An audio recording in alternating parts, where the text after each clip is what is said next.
9:06 on Super Talk 99.7 WTN. Hey, good morning. It's Chris Hand back in the regular slot. I got to sleep in a little bit more today than I did yesterday or the day before. That grind for the morning show, I tell you what, those guys are built different. Glad Dan Mandis is back. Glad they're letting him broadcast from the treatment facility for his slippery elm addiction. That's just top notch. Top notch.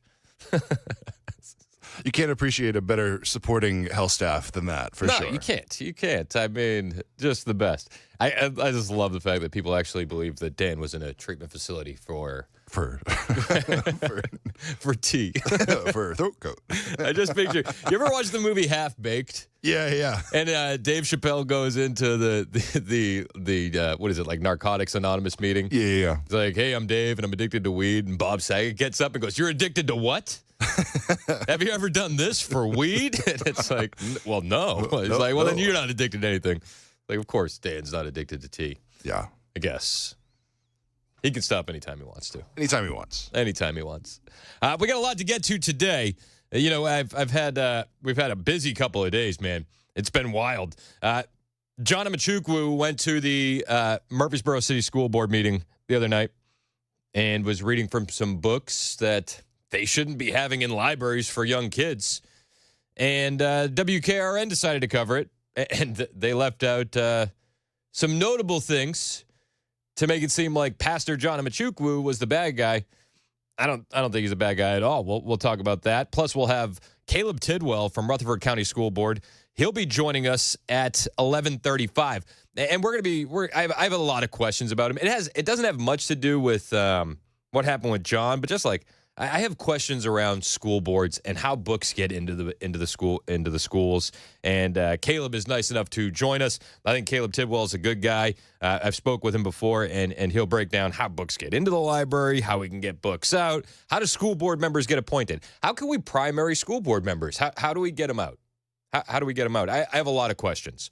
So we'll do that at 11:35. And we also are going to talk a lot about Diddy and Jay-Z today. The Diddy Jay-Z stuff just keeps getting weirder and weirder. And now LeBron James has entered the chat, so we'll get to that as well. I do want to start today, though, with Joe Biden and just the absolute insanity that he is trying to pull on his way out the door. This guy is nuts, and I'm just getting a little bit pissed off. I don't honestly think it's him. I think it's the people pulling the strings behind him. But still, enough is enough. Enough is enough. It's getting absolutely insane. Just on so many different levels. The Daily Wire has a story. The Biden administration is auctioning off. They're racing to auction off border wall parts before Donald Trump takes office, which it's just going to slow him down, and it only costs the taxpayers more money. Listen, we've paid for these materials. Now we're selling these materials, and then we're going to have to pay for them again. The Biden administration is using, this is from the Daily Wire, the Biden administration is using its final weeks to haul a massive amount of border wall materials away from the southern border to be sold off in a government auction in an apparent effort to hinder President-elect Donald Trump's effort to secure the border, the Daily Wire has learned. And they have these videos from a U.S. Customs and Border Patrol agent that shows unused sections of the wall being tossed on the back of flatbed trucks and driven away. And you have to wonder why. They're taking it from three stations, Nogales, which I'm probably butchering, Tucson, and 3 Points, the Border Patrol agent who was granted anonymity to speak freely told the Daily Wire. The goal is for them to move all of it off the border before Christmas. Before Christmas. These people are slime balls. Absolute slime balls. Now, they've been trying to auction off a lot of this stuff for a while. It's been sitting there and gaining rust in the meantime, and they're trying to finish off the job before Trump gets into office. Listen, I think they need to be told nothing can stop what's coming. You can slow it down. You can do your best effort. You can hey, do your best. It's going to happen regardless. Regardless. The only people that you're hurting by trying to auction this stuff off is the American people, because we're going to have to pay for it twice. And you know what? I would probably guess it was cheaper the first time we paid for it, because under the last 3.5 years, 4 years almost, of Joe Biden and Kamala Harris, Inflation has been insane. So how much more are we going to pay for those materials afterwards? It's disgusting. These people are evil. Evil. I don't know how you can explain this any other way. These people are evil. Lieutenant Governor Dan Patrick, he's not playing games. And the Lieutenant Governor of the state of Texas says, I'm going to do what I can do to buy up all of that border wall segments that the Biden administration is auctioning off. And he was talking about this last night with Laura Ingraham. We mean business in Texas, and Tom Homan means business, and President Trump means business. And I don't know if you heard the latest today, Laura, but Joe Biden is now hauling off the border wall that's been lying down for years, and he wants to auction it off starting at $5 a piece. Message to the White House right now. I will bid on all of that wall, and we will buy it in Texas, and we will give it to Donald Trump. So I'm going to find out first thing in the morning where are we going to take the bid. I've got $1 billion in my pocket to do it. I write the budget with Senator Joan Huffman. We have the money. We're going to have about $6 billion in our budget for border security. Dan, don't drive up the cost. Don't drive up the cost. The first bid is only $5 a piece of the wall. And I will go in and buy it all. Yeah, I'm not going to drive what does that tell you? Yeah, well, what does this tell you about the Biden people? It tells you they're essentially greenlighting. They want more people coming in. Yeah. They're despicable in what they're doing to the American people. And the American people obviously aren't going to tolerate it. That's why they were thrown out. But the idea, we've been trying to buy this wall from them for 4 years, and they wouldn't sell it to us. And you know what? I'm going to check in with our Department of Public Safety. Maybe we need to start pulling over these trucks to be sure they don't have too much weight on those trucks. Maybe these trucks need to be slowed down. We need to do everything we can in Texas to stop them. The taxpayers paid for this. Exactly. We already paid for this. I love what Dan Patrick is saying. Well, let's slow these trucks down. Let's do everything we can to make the process difficult for the Biden administration, just like the Biden administration is doing everything they can to make the process difficult for border wall construction. You know, Lieutenant Governor of Texas Dan Patrick says it best. It's despicable. It is despicable. And he says, we've been trying to buy this from them. If it was about the money, you'd think they'd sell it to Texas. It's not about the money. It's about open borders. It always has been. And they want to stop President Trump in 38 or 39 days from rebuilding the wall. I want to, the legacy of Joe Biden, he lets off his son. He's letting off all these criminals. He's doing everything he can with these blue state governors and mayors to destroy this country. They are traitors to this country, leaving terrorists, leaving murderers, leaving rapists in this country, and now he wants to sabotage this president before he takes off. It is disgraceful and disgusting. He will go down as the worst, most despicable president in the history of this country because no one has done more to damage this country and hurt American citizens. He's absolutely right. He's absolutely right. He's going to go down as the worst president in history.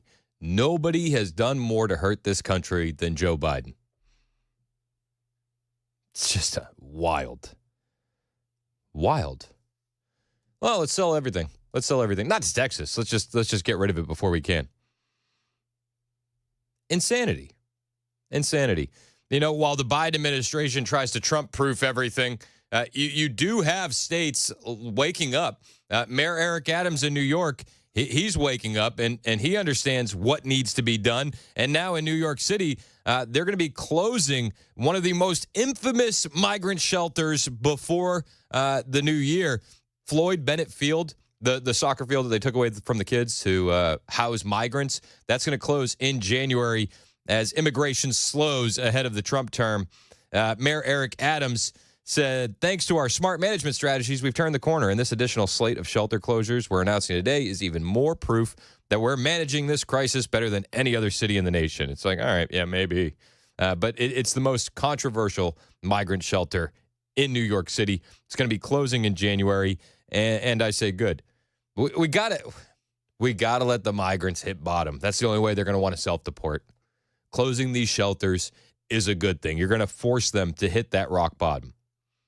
The New York Post reported that 15 of the 25 migrant shelters are closing, and they're spread over the 4 boroughs, 6 in Manhattan, 4 each in Queens and Brooklyn, and 1 in the Bronx. There's going to be remaining 10 shelters set to close in upstate New York, including 3 in Albany. Good. We have to fix this. You know, and a lot of people are now just finally admitting what we've all known. The New York Times admitted yesterday, finally, the Biden immigration surge is the largest in history. It's like, yeah, we knew. We knew. And also, we knew you knew. And we knew you knew we knew you knew, you know? If you've been paying attention, you get it. Mayor Eric Adams had a press conference yesterday, and he had sat down and met with Tom Homan, and he said something that made my ears perk up. You know, we've talked a lot about the missing migrant children, and the number has been around 325,000 of migrant missing children in America. Mayor Eric Adams yesterday said it was 500,000 kids. Señor alcalde, buenas tardes. Did Mr. Homan make any specific request from the city in order to work with you in this crisis? His desire is clearly, again, what my target area is. And what I've learned also from sitting down with him and a representative from the Biden administration that was there in the meeting as well, we have 500,000 children who had sponsors in this country that we can't find. That's a little bit more than the number we've been told. This is after sitting down with Tom Homan. 500,000 kids who have sponsors in this country that we can't find. 500,000 children. Well, where are these kids? We can't find them. We don't know if they're doing child labor. We don't know if they're doing sex crimes. We don't know if they're being exploited. 500,000 children. There's a level of hypocrisy that everyone that states they want to protect everyone but innocent individuals who are victims of crimes and children. I want to support and protect children and innocent people that are victims of crime. And those who don't understand that, it's not up to me to try to convince them. I know what my job is, my goal is, and I was clear of that while running and when I became mayor. Safety means everything to me. 500,000 children, we don't know where they are right now in this country. It's despicable. These are the same, and then the people that yell at us, oh, kids in cages, oh, what are you doing? You have no heart. You have 500,000, 500,000 missing kids in this country, and you're doing absolutely nothing about it. You're more focused on selling parts of the border wall right now than you are in finding these 500,000 missing kids. Brought to you by the same people that said if it saves one life. Unbelievable. Unbelievable. Tom Homan was also talking about his meeting with Mayor Eric Adams and the missing children last night on Hannity. And this is what we need to focus on. Country. We know they're here. We know there are a lot of them, but we don't know where they are. We have, people that have committed murders and rape. How do you find them? How do you possibly find all of those people? Well, we're not going to find all of them, and that's just a stone cold fact. But we have ways of finding people. I can't really discuss because law enforcement is sensitive our processes. However, the mayor also agreed. Look, he's got a lot of uniforms in this city that know what's going on in their neighborhoods. The New York NYPD has one of the best intelligence apparatuses in the entire world that he's going to help us with. So we're going to count on every uniform in this city to give us information on where these criminals are at. And also, as President Trump is committed, we're going to deputize every U.S. citizen in this country to help us find 340,000 missing children, because we need the public's help on this. Every mom and dad knows what it's like. They have a gut feeling when they see something out there in the public that there's something ain't right with that child. So we're going to deputize every one of them to help us find these children. I think that is some big news. Tom Homan saying citizens will be deputized to help find these missing kids. Now, Tom Homan used the same number that we've heard before, right around 325, 340,000. Mayor Eric Adams, after their sit-down, said it was around 500,000. But Tom Homan also breaking news there saying Mayor Eric Adams is going to be letting us use the NYPD and the massive surveillance apparatus that they have. The NYPD is no slouch department. Let's not kid around. The NYPD is bigger than some countries' militaries, and the budget absolutely reflects that. We need the NYPD. And I thank Mayor Eric Adams for waking up to what's happening in our country. Wait until you hear how many illegal aliens are in this country currently with deportation orders. I'll bring that to you next. A lot to cover today. Busy news day. They said during the holidays the news slows down. I'm waiting for that. I haven't seen it yet. We'll cover how many illegal aliens are currently in the country with deportation orders, plus where Tom Homan says deportations will start when we get back on Super Talk 99.7 WTN.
Prosecutors get busy on securing an indictment against Luigi Mangione.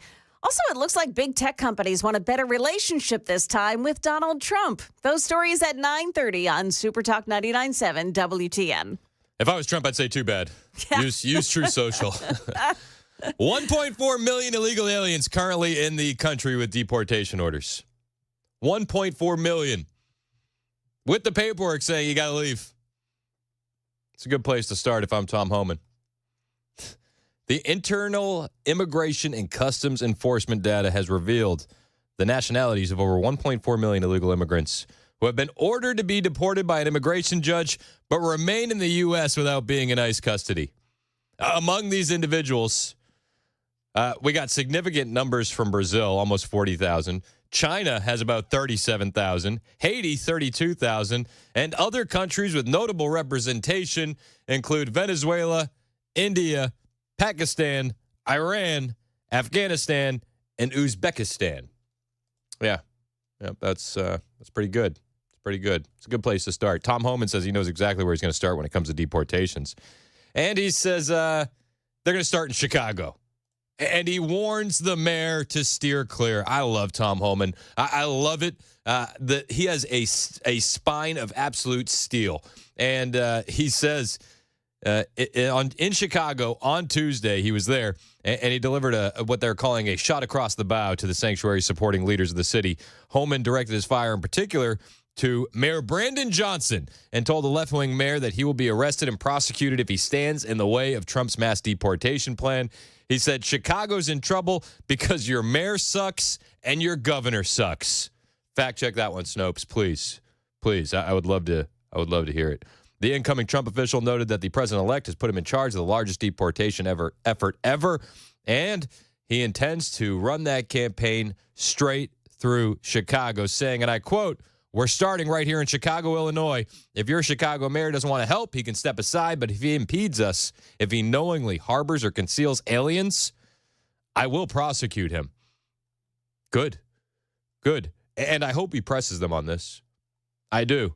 And I hope that Mayor Brandon Johnson puts his money where his mouth is, because I'd love to see him behind bars. I'd love to see a lot of these Democrat officials behind bars. There's one San Diego sheriff who's saying, listen, I'm not going to fight against Tom Homan and the incoming Trump administration. I'm going to work with them. I'll bring you what that San Diego sheriff said when we get back after the headlines with Joan Jones, which starts right now on Super Talk 99.7 WTN.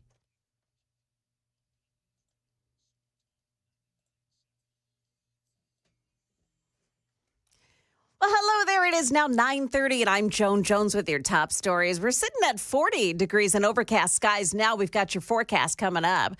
In the case against suspected shooter Luigi Mangione, prosecutors in New York are taking a new step to build their case against him in the murder of a health insurance CEO. Sources tell ABC News prosecutors in New York are now presenting evidence to a grand jury as they work to secure an indictment against Luigi Mangione. An indictment would strengthen the case for extradition to New York, which Mangione is fighting. He's behind bars in a Pennsylvania cell, charged in the shooting death of United Healthcare CEO Brian Thompson. Mangione, an Ivy League graduate from a prominent real estate family, allegedly wrote about his criticism of corporate America and the U.S. healthcare system. But the NYPD says there's no indication Mangione was ever a client of United Healthcare. ABC's Andrew Dimbert reporting. The Davidson County DA removing himself from a murder trial after accusations that he secretly recorded conversations. Lawyers for Calvin Atchison accused Glenn Funk of recording their private conversations when they visited Funk's office to review evidence. Atchison is accused in a 20-year-old murder case. Well, now Funk filed a new motion naming nearby DA Robert Nash, who serves Clarksville, as the new special prosecutor on that case. Looks like big tech companies are hoping to improve their relationship with President-elect Donald Trump. Jeff Bezos' Amazon says it'll donate $1 million to Trump's inauguration fund and stream the inauguration on Prime as well. Bezos plans a visit to Mar-a-Lago next week, too. This all comes after Mark Zuckerberg's Meta also pledged $1 million to the inauguration fund. That's the latest news. We've got weather next. I'm Joan Jones, WTN News. Hey, what's up, guys? It's Matt Murphy in the middle of downtown Franklin, Tennessee. We've talked so much about Savory Spice. I thought, why not show you the place? So let's go on in and see what's popping at Savory Spice. As I've always said, you will smell the spices even before you walk in. I can smell them right here in the doorway. Come on in and let's introduce you to the one and only Holly, who is the owner and proprietor of Savory Spice. Say hey, Holly. Hello, everyone. Now, enough about Holly. Let's talk about spicy and easy products like the incredible taco soup, which, as I said, you put this in a crock pot, you put all the ingredients that it tells you to buy right there, you put the spices in, and it's so easy. So if you don't know what you're doing around the kitchen, it's a perfect way to find your way around the kitchen, as is the Mediterranean dill risotto. Now, for the holidays, pumpkin pie spice. What doesn't it have, Holly? Pumpkin. Doesn't have any pumpkin in it. That's a fun fact for all of you kids out there. Now, if you stop by Savory Spice, either in the Franklin location or at L&L Market, you can get yourself a sample of the dill dip, which is my absolute favorite. Just tell them Matt Murphy sent you to Savory Spice with purchase now. So come by Franklin or L&L Market in Nashville and come see Holly and the entire crew at Savory Spice.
The guaranteed offer is the easiest way to sell your home. It's really simple. We bring you an all-cash offer. You close in as little as 21 days. No home inspections, no lock boxes, no open houses. Go to markspain.com to get a guaranteed offer and start packing.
It's 9:38 on Super Talk 99.7 WTN. The show is brought to you by our friends at Better Water LLC. You can find me on Twitter, Truth Social, and Instagram at Chris Hand on Air.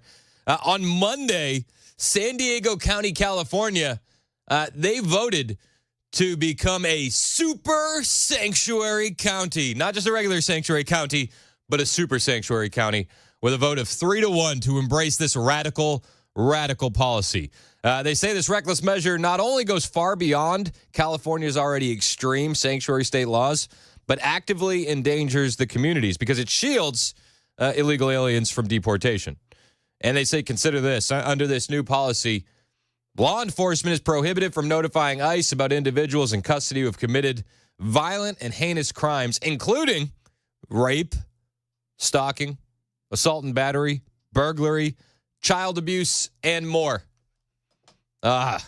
California, right? Well, the sheriff in San Diego, she's saying, I'm actually not going to listen to this at all. And I'm going to continue to cooperate with ICE. And I say, awesome. So this was Tuesday. San Diego sheriff vowed to defy that new policy limiting cooperation with federal authorities. Her name is Kelly Martinez, and she says, this is nonpartisan. This is nonpartisan. She identifies herself as a Democrat, but she says, listen, we're not putting up with this.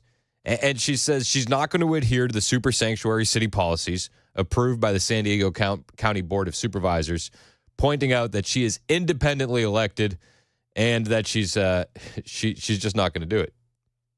Good for her. We need more sheriffs with spines out there.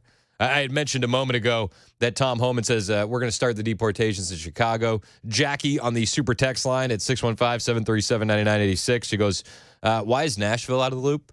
Have you been down Murfreesboro Pike or Nolensville Road? Tom Homan needs to come for Freddie. I hear you. I hear you. We need to clean it up, too. She said, let's talk about our situation while we throw rocks. I may have to move to Chicago if it's cleared, and here remains a crap fest. Yeah. I hear you. Even with all that, I'm not sure that Chicago is going to be much better than Nashville. Ever. Just for the record, ever. But I hear what you're saying. We absolutely have an illegal alien issue here as well. And things are going to get worse before they get better. They will. Democrats say that Trump immigration positions are out of step with Americans. Dem Rep Garcia said this, that Trump's immigration positions are out of step with Americans. Okay. This Democrat's from California. This was on Tuesday on MSNBC's Morning Joe. He literally said that Trump is out of step with what most Americans want. You can't make this stuff up. You can't. Garcia said, look, I think all these new ideas that Trump is coming out with and his proclamations over the weekend, besides being unconstitutional, are quite un-American and shameful. I'm an immigrant myself. I came into this country. Part of the time I was not documented. This idea we're not contributing to the country is really, really sad to see. Quite frankly, most of his ideas are out of step with what Americans want. His claim he's going to separate families? Who is doing that work? Actually, Trump said he wouldn't separate families. Tom Homan's on the record saying we won't separate families. We'll deport families together. That's how we don't separate them. Also, Democrat Rep Garcia, I think you are out of step with most Americans, sir. Plus, what's the alternative? We leave the border wide open. We continue to allow the flood of illegal aliens, rapists, criminals, prisoners, mental asylum patients, and more to just pour into our country. Is that the alternative? I mean, do we just have to wait and allow it to get worse and worse and worse? Officials are warning, and it's officials at the CDC, warning that drugs 100 times more potent than fentanyl are on the rise. And do you know where they're coming from? The southern border. The southern border. Fentanyl times 100. Okay. No, I mean, it's insanity. It's insanity. It's car fentanyl. We've heard of this before. The CDC has said it's reemerged in the U.S. drug supply. And where do you think it's coming from? Well, the wide open southern border. The same wide open southern border that the Biden administration is auctioning off pieces of the wall that could be used to finish the border wall. It's insanity. It's absolute insanity. But it's not surprising. This has been what they've been this has been what they've been for the entire time. Meanwhile, we're learning a lot about this Biden administration, and we learned something very shocking yesterday. I say very shocking. Shocking in the sense that it came to light, not shocking in the sense that it happened. I think a lot of us saw this as being the case for quite a long time, but now it's official. 26 FBI sources in the crowd on January 6th. 26 FBI sources were on the ground at J6. 3 of those sources entered the Capitol building. This is according to the IG report that came out yesterday. Inspector General Michael Horowitz shows that there were 26 FBI confidential human sources in the crowd, 3 of whom were asked to be there by the FBI. 1 of those went into the Capitol building on January 6th. 3 of the additional confidential human sources who were on hand also entered the Capitol. None of these individuals have been prosecuted. Interesting, right? 26 undercover assets the FBI had. 26, which makes you wonder and begs the question, Christopher Wray, the timing of you stepping down seems a little bit suspect now, does it not? You know, Christopher Wray was under oath many, many times, and he said we didn't have undercover agents on the ground at January 6th, and it's always manipulation of the language. You know, he'll say, "Oh, we didn't have any undercover agents." Things here, and please don't distract here because we're focusing on those who were there in an undercover capacity on January 6th. How many were there? Again, I'm not sure that I can give you that number as I sit here. I'm not sure there were undercover agents on scene. I find that kind of a remarkable statement, Director. At this point, you don't know whether there were undercover federal agents, FBI agents in the crowd or in the Capitol on January 6th? I say that because I want to be very careful. There have been a number of court filings related to some of these topics, and I want to make sure that I stick within what's in. I understand that, but I thought I heard you say you didn't know whether there were FBI agents or informants or human sources in the Capitol or in the vicinity on January 6th. Did I misunderstand you? I thought that's what you said. Well, I referred very specifically to undercover agents. Yeah, very specifically to undercover agents. He never answered the question about confidential human sources. It's always a manipulation of the language, right? You have to know exactly what to ask these people in order to get the answers that you want. It's all semantics, right? We're learning from that Inspector General report, 26 FBI sources were in the crowd. 3 entered the Capitol building. Said, well, we had no undercover agents. Okay, let's play the semantics games. How many individuals that were FBI employees entered the Capitol?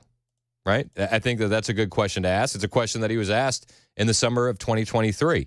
How many FBI agents entered the Capitol building? FBI employees. Memphis.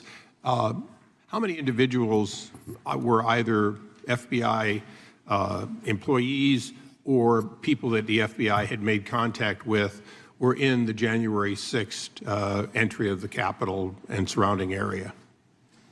So I really need to be careful here talking about where we have or have not used confidential human sources. Was there one or more? Was there one or more individuals that would fit that description on January 6th that were in or around the Capitol? I believe there is a filing in one of the January 6 cases that can provide a little more information about this, and I'm happy to see if we can follow back up with you. I just want an answer. Was there one or more? I mean, you would know if there was at least one individual who worked for the FBI who entered the Capitol on that day. I just can't speak to that here, but I'm happy to get the court filing. Look, it's been 2 years, and you're now come before us. The gentleman asks these questions, makes all kinds of insinuations, and you nod your head yes, and then I ask you simply, was there one or more?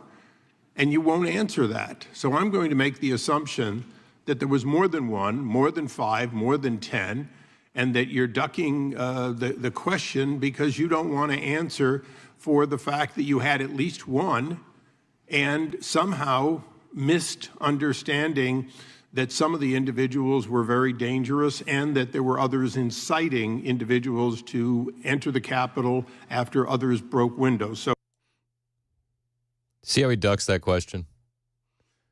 And he ducked it for good reason. Because he knew exactly what was going on. 26 undercover assets at January 6th. 26. Again, this report shows that the FBI had at least a small role in what was going on there on the ground on January 6th. It's absolute insanity. It's absolute insanity.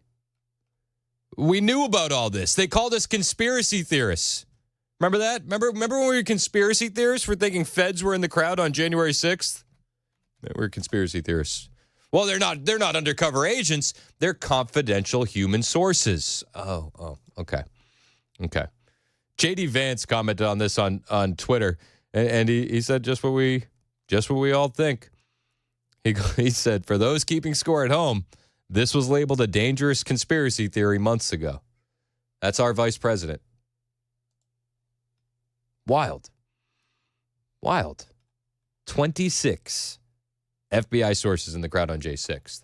So who were these sources? Well, let's look at some of the big names. Ray Epps had to be one of those sources, right? What about Nick Fuentes? Was he one of those sources? Both of them were saying we need to go inside the Capitol. Neither of them were arrested, yet they're still finding people from January 6th that did something wrong, and they're getting strung up by the FBI. Nothing for Ray Epps, nothing for Nick Fuentes. Isn't that a little bit odd? Maybe they were one of those 26 assets on the ground? Maybe. None of this is surprising. The biggest surprise out of all this is that it's come to light. Jack Posobiec made the argument that this is a Brady violation. A Brady violation occurs when a prosecutor fails to disclose evidence that's favorable to a defendant in a criminal trial. And you can make the argument that Chris Wray and the FBI were withholding information about the 26 assets from every single January 6th defendant. So one would have to ask, does every single J6 conviction need to be overturned? I think you can make that case. Donald Trump is going to be doing it as soon as he gets into office, looking at all of these cases. I hope that he pardons every single one of them. He doesn't even have to do a deep dive. Just pardon them. You know, Biden is thinking about preemptively pardoning the J6 committee, and Rep. Benny Thompson, who was the former chair of the J6 committee, said, I'd take that pardon. And Congressman, apparently the White House is discussing preemptive pardons for people who may be targeted by Trump when he gets back in office. Do you want the president to offer some kind of pardon to you? As strange as it is to ask that question, I'm just wondering what you think. Well, you know, the president, it's his prerogative. If he offers it to me or other members of the committee, I think I would accept it. Of course you would. It's 9:51 on Super Talk 99.7 WTN.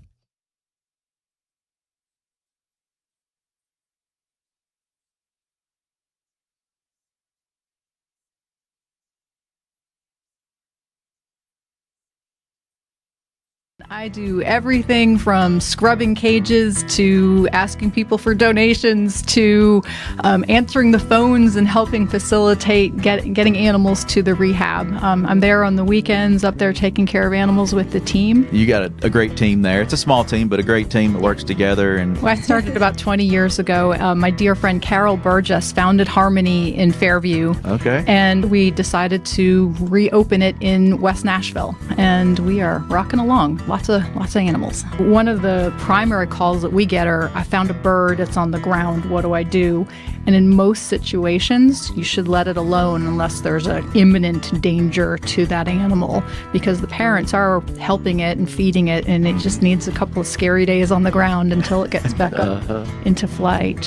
What about bunnies, Melody? Can we give advice about bunnies? The bunnies, they're just the sweetest, most innocent creatures, and we just see the worst things happen to them. Cats, dogs, lawnmowers, weed whackers. In most cases, if the animals aren't injured, if you could can put the rabbits back, that's always better to be with the mother rabbit than to come to us. All the storms that have been coming through and just destroying nests, and a lot of babies will be found on the ground. Re-nesting is possible and preferable. You play the video calls and you put the baby near where they found it, and the mama will actually come down and pick it up and then bring it back. Oh, nice. Isn't that cool? Nice.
are going to take matters into their own hands. What some folks in the Northeast have to say about those drones. Also, it's been 18 years since a woman claimed Duke University lacrosse players raped her, and she is now speaking out about it.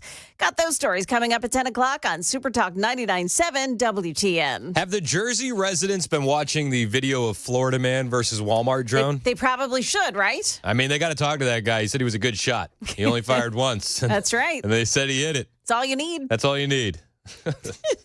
Well, I'm looking forward to the newscast with Joan Jones on the way. Rep. Benny Thompson, the former chair of the J6 committee, said he would absolutely accept a pardon if Biden were to issue one. Of course you would. Of course you would. It's given what we're learning about January 6th and the 26 assets from the FBI in the crowd. And Biden's handing out pardons and commutations like they're candy. Honestly, it's unbelievable. 39 pardons, and he commuted 1,500 sentences yesterday. It's being called the largest single day of grant clemency in America. Yep. This is wild. This is wild. He commuted the sentences of 1,500 individuals who were placed on home confinement during the COVID-19 pandemic and who have successfully reintegrated into their families and communities. He's also pardoning 39 individuals who were convicted of nonviolent crimes. These actions represent the single largest day of a grant of clemency in modern history, a press release from the White House added. So they're bragging about it. And, you think, okay, whatever. And then you start hearing about the individuals and the crimes, and it blows your mind a bit. Chinese spies and kiddie porn. Yeah, it was on the list. We'll talk about it next. It's 10 o'clock on Super Talk 99.7 WTN.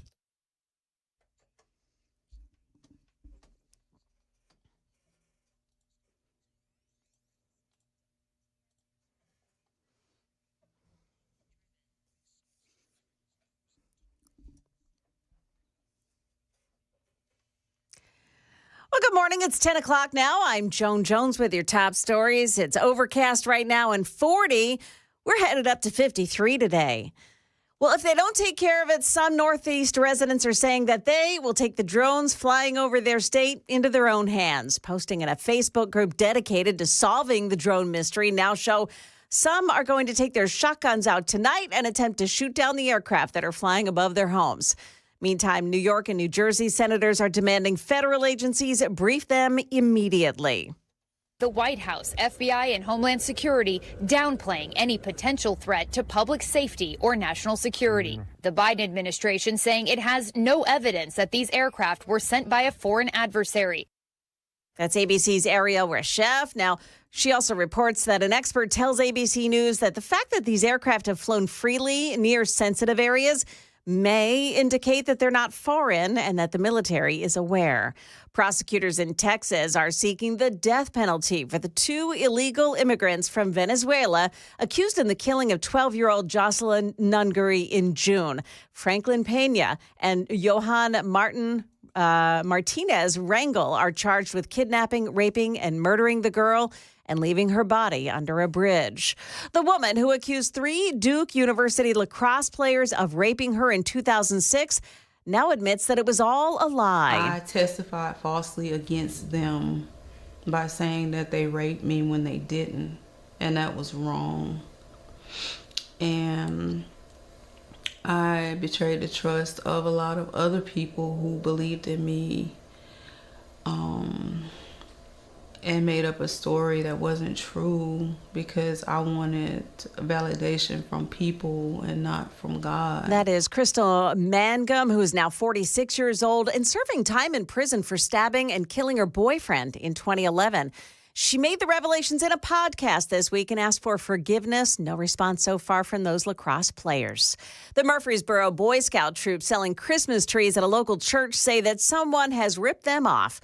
Boy Scout Troop 197 said someone came in the middle of the night on Sunday, disabled security cameras, and stole 98 of their trees. The troop's leader said area tree lots have reached out to help them, and the Boy Scouts have now taken extra measures to secure the trees they have left. The troop raises money every year by selling Christmas trees at the Fellowship United Methodist Church lot on New Salem Highway. That's the latest news. The weather is next. I'm Joan Jones, WTN News.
Sorry, I got distracted by Joan Jones. She popped in the studio. No worries. What a great person to be distracted by. She's the best. She's the best. She's awesome. All right, so we talked about the Biden commutations. A lot of them. A lot of them. 1,500, 39 pardons. He's giving them out like they're Skittles. He's channeling that inner grandpa, and he's just giving the kids candy when mom and dad aren't looking. But we are paying attention. We are paying attention as best we can. Listen to the people that he commuted sentences of. One of the people that he commuted the sentence of was a Chinese national convicted of possessing child pornography. Now, listen, I understand the Biden family may or may not have an issue with child pornography. I understand. I get it. They don't think it's a big deal. But this Chinese national had 47,000 files of child porn on his computer. No big deal. NBD. Him and two other Chinese nationals accused of espionage. It's a fancy word for spying. They were Chinese spies. He commuted their sentence as part of a prisoner swap between the United States and China. Not something I would have done. No. In fact, I think we need a lot stricter penalties on child pornography. By stricter, I mean wood chipper, feet first, like personally. I'm not here to advocate for violence or anything, but I think if we could get that passed, we'd be better off for it. According to the Financial Times, these three Chinese nationals were part of a prisoner swap between China and the U.S. last month. 2 of these foreign nationals were convicted of espionage, and the third pleaded guilty in 2021 to child porn charges after 47,000 files of child sexual abuse material were found on his computer, per the Dallas Morning News. It's nasty. It's downright evil, actually. And it's mind-blowing that this is going to be okay and that this should have been swept under the rug, right? They didn't want this being discussed, and you're not going to see it discussed on ABC, NBC, CBS. Jin Shanlin was set free in the uncommon prisoner swap, and during his Texas trial, an FBI agent testified that his family was connected to influential members of the Chinese Communist Party in China. What a coincidence. What a strange turn of events. He was convicted and sentenced to 97 months in prison with 5 years of supervised release, according to the grant of clemency issued by the Biden administration on November 22nd. Police found child sex abuse material on Shanlin's computer when they raided his home. And the material... Okay, before I get to the material, let me just repeat his sentence again. He was sentenced to 97 months in prison with 5 years of supervised release originally, okay? 97 months in prison with 5 years of supervised release. He had 47,000 files of child sexual abuse material. The material included videos involving infants and toddlers.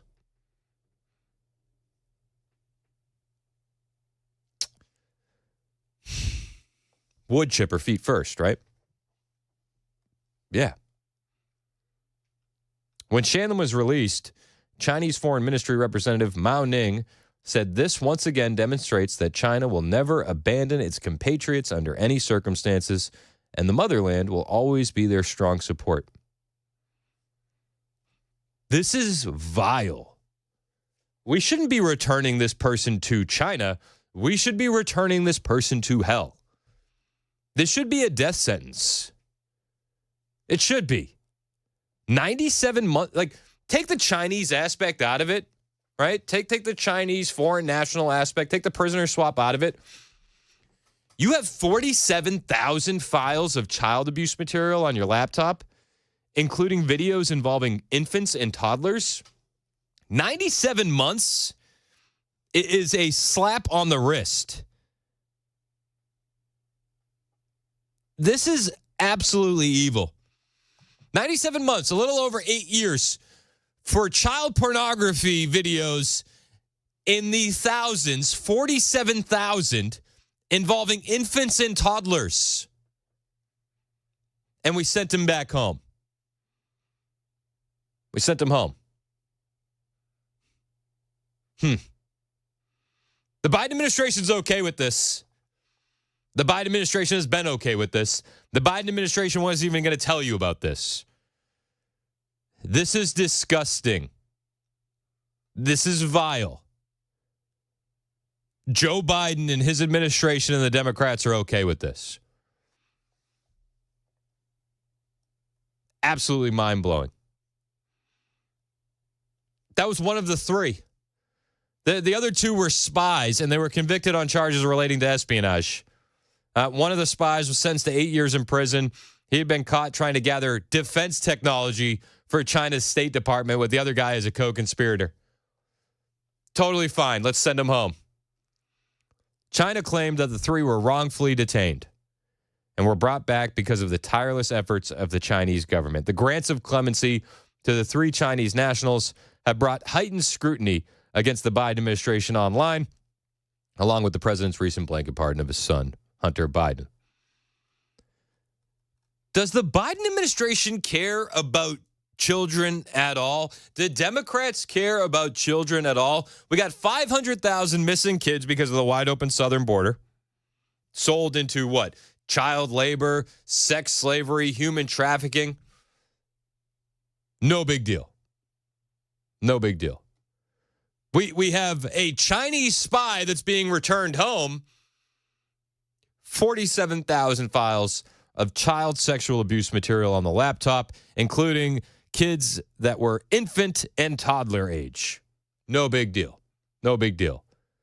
This is the same political party who had some of its most prominent members named in lawsuits connected with Jeffrey Epstein, and they let those people speak at the DNC. Looking at you, Bill. They don't care. They don't care. How can anybody look at the Democrat Party and think that this is the party of virtue? Because people do. People do. They think that the Democrats are the party of the moral high ground.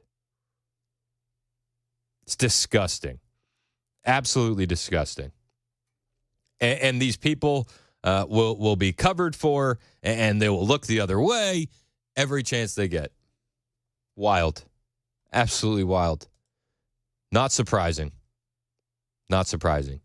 Kiddie porn and Chinese spies. No big deal. No big deal at all.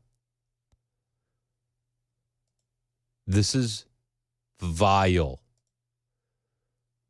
This is vile. I just feel the need to repeat it again. 47,000 files of child abuse material. Infants and toddlers. Send them back home. They sent them back home. This is okay in 2024. This is okay with the modern Democrat Party. They have no issue with this. None. None. And the Democrats largely remain silent in the face of Jeffrey Epstein, and they largely remain silent in the face of P. Diddy. The P. Diddy allegations aren't going anywhere. They're just getting worse. and, you know, Diddy was super tight with Obama. Weird how that happens, right? Vote or die, right? That was Diddy. Diddy is now accused of drugging and raping 3 men. As recently as 2020, these new allegations and accusations have come up that he drugged and raped 3 men at 2 New York hotels and at his home in the Hamptons, with the alleged incidents taking place in 2019 and 2020. 3 anonymous plaintiffs filed separate lawsuits this week detailing the lurid accusations. One of the plaintiffs alleged that once Combs was done raping him, the rapper passed him around to others from Bad Boy Records so they could take turns sexually assaulting him. Again, let's pull out the handy-dandy Venn diagram. You have individuals on the Epstein client list. You have individuals at Diddy parties, and the one thing that they have in common, it seems, is they all liked Kamala Harris and the Democrat Party. Wild. We got a caller on line 2 that wants to talk about the Chinese spy. What's up? Hey, Chris. I'm not going to tell you my name because I've called you many times, but I was wrongly convicted of 2 counts of a child molestation in Georgia, and I got 30 years. This guy had 47,000 counts and got 8 years. Of that 8 years, if he had gone to prison, of that 8 years, he would spend probably 5 of it locked up. So, I mean, that's just showing you how the courts and the whole left, it's a joke for them in the first place. So to give 47,000 counts 8 years, if he got 1 year for each count, which would be fair, 47,000 years, you know. Right. But I got 30 years for 2 counts, and he got 8 years for 47,000 counts. Yep. What's wrong with our justice system here? Yeah, honestly. And now we're sending him home. No big deal. And I just wanted to put that in perspective for some of the listeners, because when they talk about criminal justice, they're not talking about justice for those who are wrongly convicted. They're talking about putting certain people away while others walk the streets. Because I had a lawyer wouldn't take my case because he said he got so tired of watching the innocent go to prison and the guilty walk the streets that after 35 years of practicing, he quit practicing criminal law because he was so disgusted. I don't blame him. And I appreciate the call. Thanks for putting that in perspective. Steven on the road, you're next on Super Talk. What's up, Steve? What's up? How's it going, Chris? Good, man. How are you? Man, I'm just like you, man. Like, what? This is these Democrats, dude. What, like, you know, it seems like do you watch scary movies? I used to. We would watch them a lot more before we had kids. Okay, what I'm trying to get at, you know how certain people are just so obsessed with scary movies, that's all they watch? Yep. You know, it seems like that's what we're dealing with here. A bunch of people that have been running this country that all they want to see is a horror flick. They want to either have us killing each other or have somebody else killing us, or it's almost like they just want to sit up high and look down low and just watch destruction and chaos. It's what it seems like. You know? It certainly feels that way. It certainly feels like the Democrats don't mind burning this place to the ground on their way out the door. Yeah, these people are pretty wicked, man. On these Chinese spy drones, I mean, I can't understand. Like, these people must be in a building somewhere with a little airstrip connected to it or something, or just, you know, flying, because you got so many drones, multiple drones, but nobody knows where any of them are. I mean, like, I'm trying to figure this out. Like, nobody was able to track one of them. Nobody was able to get this stuff went on for so long and there were so many of them, but nobody's been caught. Like, how is this even possible? You know, it's like, this is definitely China. The question is are they just trying to use a scare tactic? Are they bluffing?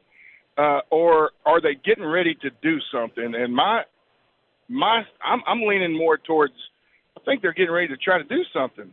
You know? I'm with you, and I do think that it points to China, and I would point to China because, and I appreciate the call, Steve, I would point to China because of everything else we know about the Biden administration. They let the spy balloon fly over. You have this Chinese individual going back after 47,000 files and infant and toddler child abuse. You have Chinese spies going back. It seems like all Biden and his administration wants to do is hold water for the Chinese.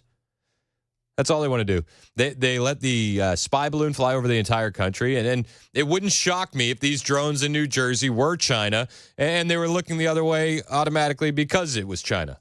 Why wouldn't they? It seems like they've done that every single other time they've had the opportunity to. They just look the other way. John Kirby was talking about the drones yesterday. On the drones, does the U.S. government have any of its own imagery or video of these systems?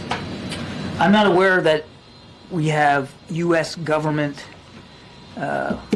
produced imagery ourselves, but as I said in my opening statement, we have certainly done thorough analysis of the existing imagery.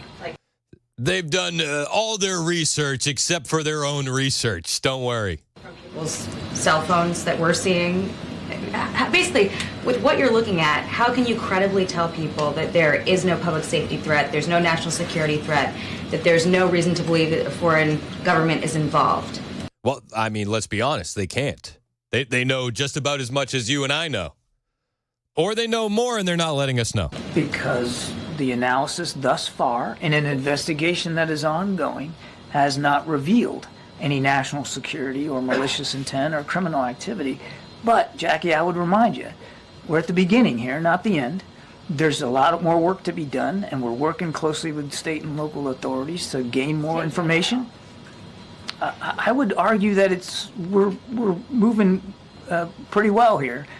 Yeah, they're moving pretty well here. They're doing great. They're doing great. They're just doing everything they can to solve America's problems before they leave office. I'm sure, right? Don't doubt the federal government. I do want to get back into this Diddy story when we return. The new accusations, plus Jay-Z, Beyonce, and LeBron James have entered the chat. So we'll talk about that and more.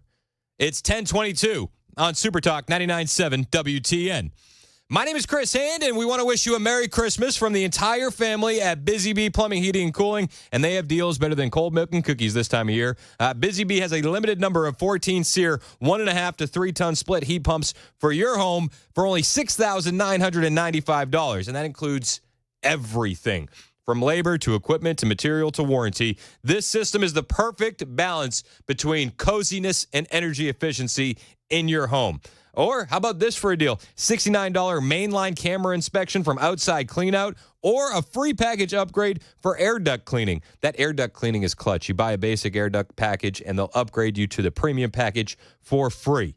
That's how it works. Lastly, you can get a $500 gift card after installation of a whole home main water or drain line replacement, or a whole home water or drain repipe. For satisfaction guaranteed, you know who to call. Busy Bee Plumbing, Heating, and Cooling. They're your Rude Pro partner. 615-775-7833. 615-775-7833. Online at busybeehvac.com.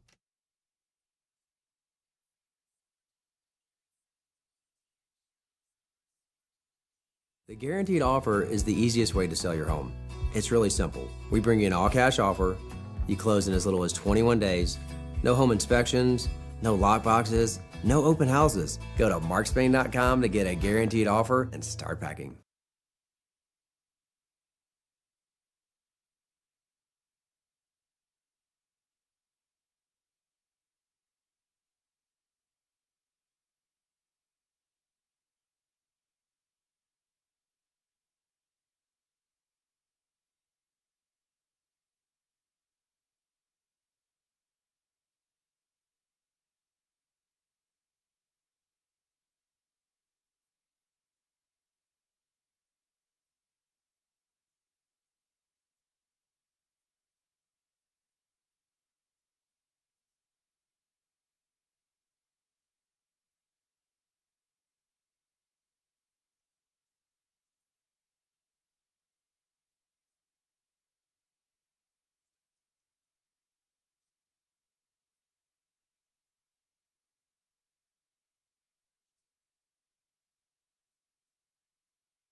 Prosecutors begin presenting their evidence against Luigi Mangione to a grand jury, and evidence that employers are feeling confident about the upcoming Trump economy.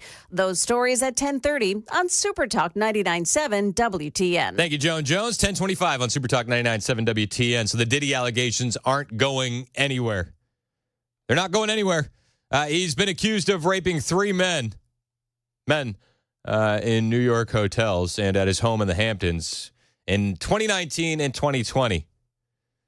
And not just raping these men, but passing them around to his other Bad Boy Records associates. Story gets weirder and weirder.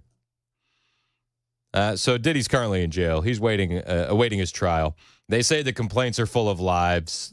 They say they're going to prove them false and seek sanctions against every unethical lawyer who filed these fictional claims against him. You know, it's weird because more names keep coming up. Jay-Z has now been linked to this via a civil lawsuit, saying that he participated in the rape of a 13-year-old girl alongside Combs and an unnamed female. And LeBron James has taken a weird personal leave of absence from the Los Angeles Lakers, which is it's interesting. That's strange. You know, LeBron James once said, "Everybody know ain't no party like a Diddy party." So yeah, that's what's up.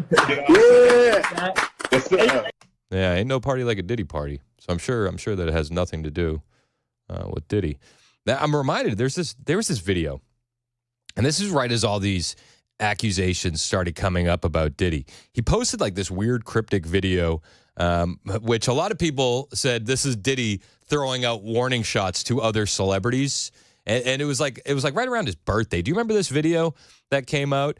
And I don't know. But people are letting this resurface online and saying that, listen, these are the celebrities that are going to be named in these Diddy files. Drake, Oprah, J-Lo, A-Rod, Will Smith, Alicia Keys. Black King God. Justin Bieber. Justin Bieber. Kevin Hart. Kevin Hart. Mark Wahlberg. Mark Wahlberg. Snoop. Snoop. DJ Khaled. DJ Khaled. Swiss Beats. Beats. Kelly Rowland. Kelly Rowland. Now, I don't know. I don't know if these celebrities are tied to Diddy. I know a lot of these individuals went to Diddy parties, but this video has been resurfacing again and again, and they're saying, listen, all these names, this is a warning shot from Diddy because his entire home was wired for audio and video a la Epstein. They did the same exact thing. They ran this conglomerate based on blackmail. That's what people on the internet are saying. And this video keeps popping up saying, listen, this is him firing warning shots at anybody that's thinking about coming out against him, saying, I got video on you too. I don't know if it's true, but it is interesting. Chris Brown. Chris Brown. Maluma. Issa Rae. Sierra. Janelle Monáe. Yeah, that's my sis right there. Lizzo. Lizzo. She endorsed Kamala, right? Meg the Stallion. Meg the Stallion. That name sounds familiar. Naomi Campbell. That's your auntie.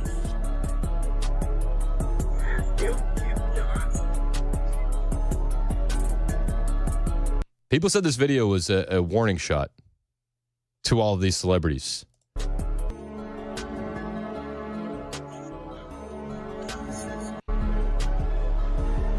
It's crazy, man. Crazy. Now, a lot of these celebrities have had rumors circulating about them. Jay-Z's been named in a lawsuit, and it just seems to be getting worse and worse and worse. Again, LeBron James has taken a step away from the Lakers, a leave of absence for personal reasons. It's interesting, right? Interesting. Also interesting, a name change, a subtle name change from Beyonce. We're going to discuss this a little bit more when we get back. It's 10:30 on Super Talk 99.7 WTN.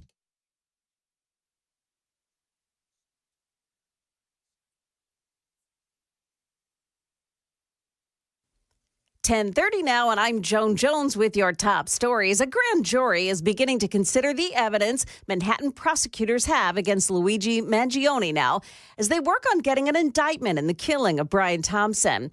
And we're hearing that Mangione's tactics are now being copied. A Florida woman charged with threatening her insurance company after it denied her claim. In a phone call, Brianna Boston allegedly said, delay, deny, depose. You people are next. Echoing the words police say were written on the shooter's bullets. ABC's Aaron Katursky reporting Mangione supporters are donating tens of thousands of dollars to online legal defense funds, including one that was set up anonymously. Pre-trial hearings are set for today in President-elect Donald Trump's lawsuit against ABC News. Trump is suing ABC News and anchor George Stephanopoulos for defamation after the anchor said on the air that Trump was found liable for rape in a civil case, despite a jury determining he was liable for sexual abuse, which has a distinct definition under New York law. The trial is set to start in June. Trump is suing CBS News as well in a separate suit for $10 billion for what he says was deceptively editing a 60-minute segment for the purpose of election interference. We'll keep those pink slips in the drawer. If a ZipRecruiter survey of U.S. hiring managers is accurate, 2025 will bring more hiring and fewer layoffs. The great resignation that came during the pandemic has given way to what economists are calling the Great Stay. The ZipRecruiter survey of 2,000 companies finds predictions of a sharp decline in turnover in the coming year, with credit going to improved salaries, benefits, and work-life balance. But a separate survey by Glassdoor finds that turnover rates might be falling because workers feel stuck in their current jobs. Jim Ryan, ABC News. That's the latest news. Weather is next. I'm Joan Jones, WTN News. Thank you, Joan. It is 10:32 on Super Talk 99.7 WTN. Chris Hand here for my friends at United Structural Systems. Listen, if you have foundation issues or waterproofing issues, you need to call the best. You need to call USS. And these guys are the absolute best. Good, honest, hardworking guys, proud of the work they do. And if you ever notice cracks in your basement floors, Wet basement walls, water in your crawl space, that's a waterproofing issue. If you're seeing cracks in your foundation, sinking steps, that could be a foundation issue. These are red flags that you need to pay attention to. And if you notice one of these red flags, well, you need to call USS to come out to your home and check it out. Now, when you get USS at your home, you're not going to get a guy that's going to upsell you on the next best thing. You're not going to get a guy with a sales quota. You're going to get an expert that just wants to help you with your home, and they'll tell you if it's nothing. They'll tell you if you can wait. They'll tell you if it needs to be fixed right away, but it starts by making that phone call. 615-488-7855. United Structural Systems has 25,000 satisfied customers for a reason. Call USS today. 615-488-7855. Online at USSTN.com. Hey, what's up, guys? It's Matt Murphy in the middle of downtown Franklin, Tennessee. We've talked so much about Savory Spice. I thought, why not show you the place? So let's go on in and see what's popping at Savory Spice. As I've always said, you will smell the spices even before you walk in. I can smell them right here in the doorway. Come on in and let's introduce you to the one and only Holly, who is the owner and proprietor of Savory Spice. Say hey, Holly. Hello, everyone. Now, enough about Holly. Let's talk about spicy and easy products like the incredible taco soup, which, as I said, you put this in a crock pot, you put all the ingredients that it tells you to buy right there, you put the spices in, and it's so easy. So if you don't know what you're doing around the kitchen, it's a perfect way to find your way around the kitchen, as is the Mediterranean dill risotto. Now, for the holidays, pumpkin pie spice. What doesn't it have, Holly? Pumpkin. It doesn't have any pumpkin in it. That's a fun fact for all of you kids out there. Now, if you stop by Savory Spice, either in the Franklin location or at L&L Market, you can get yourself a sample of the dill dip, which is my absolute favorite. Just tell them Matt Murphy sent you to Savory Spice with purchase now. So come by Franklin or L&L Market in Nashville and come see Holly and the entire crew at Savory Spice.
Everybody know ain't no party like a Diddy party, so. Yeah, that's what's up. Yeah. Yes, sir. Yeah, ain't no party like a Diddy party. This party's getting weirder and weirder as we learn more and more. Diddy accusations ongoing. It's Super Talk 99.7 WTN. My name's Chris Hand. I think we're seeing the tip of the iceberg here. And I think we're going to learn a lot more in the coming months. And I think people are panicked by this. Diddy has now been accused of drugging and raping 3 men at New York City hotels and in the Hamptons at his home in 2019 and 2020. Not just raping these dudes, but passing them around to Bad Boy Record associates. Disgusting. Wild accusations. Now, Diddy obviously denies all these accusations, as you would expect. And he says that these are extortion attempts. They're coming after him for money. But it just gets weirder and weirder and weirder. And as you heard, LeBron James has been dragged into this.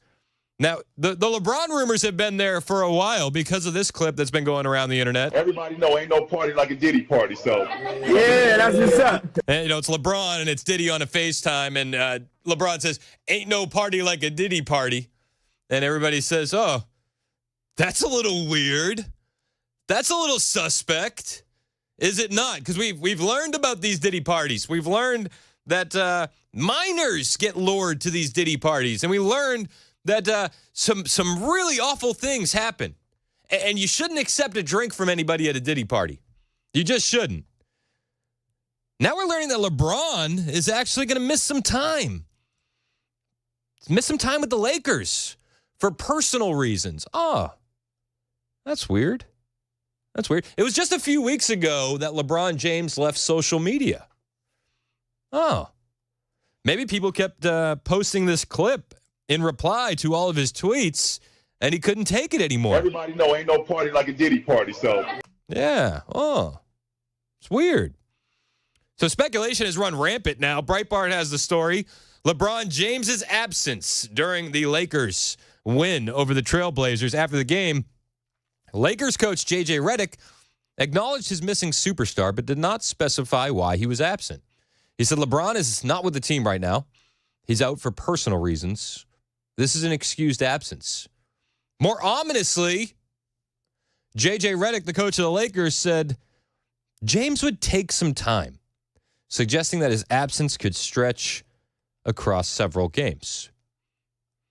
Now, listen, I'm no conspiracy theorist. I just find the timing very coincidental.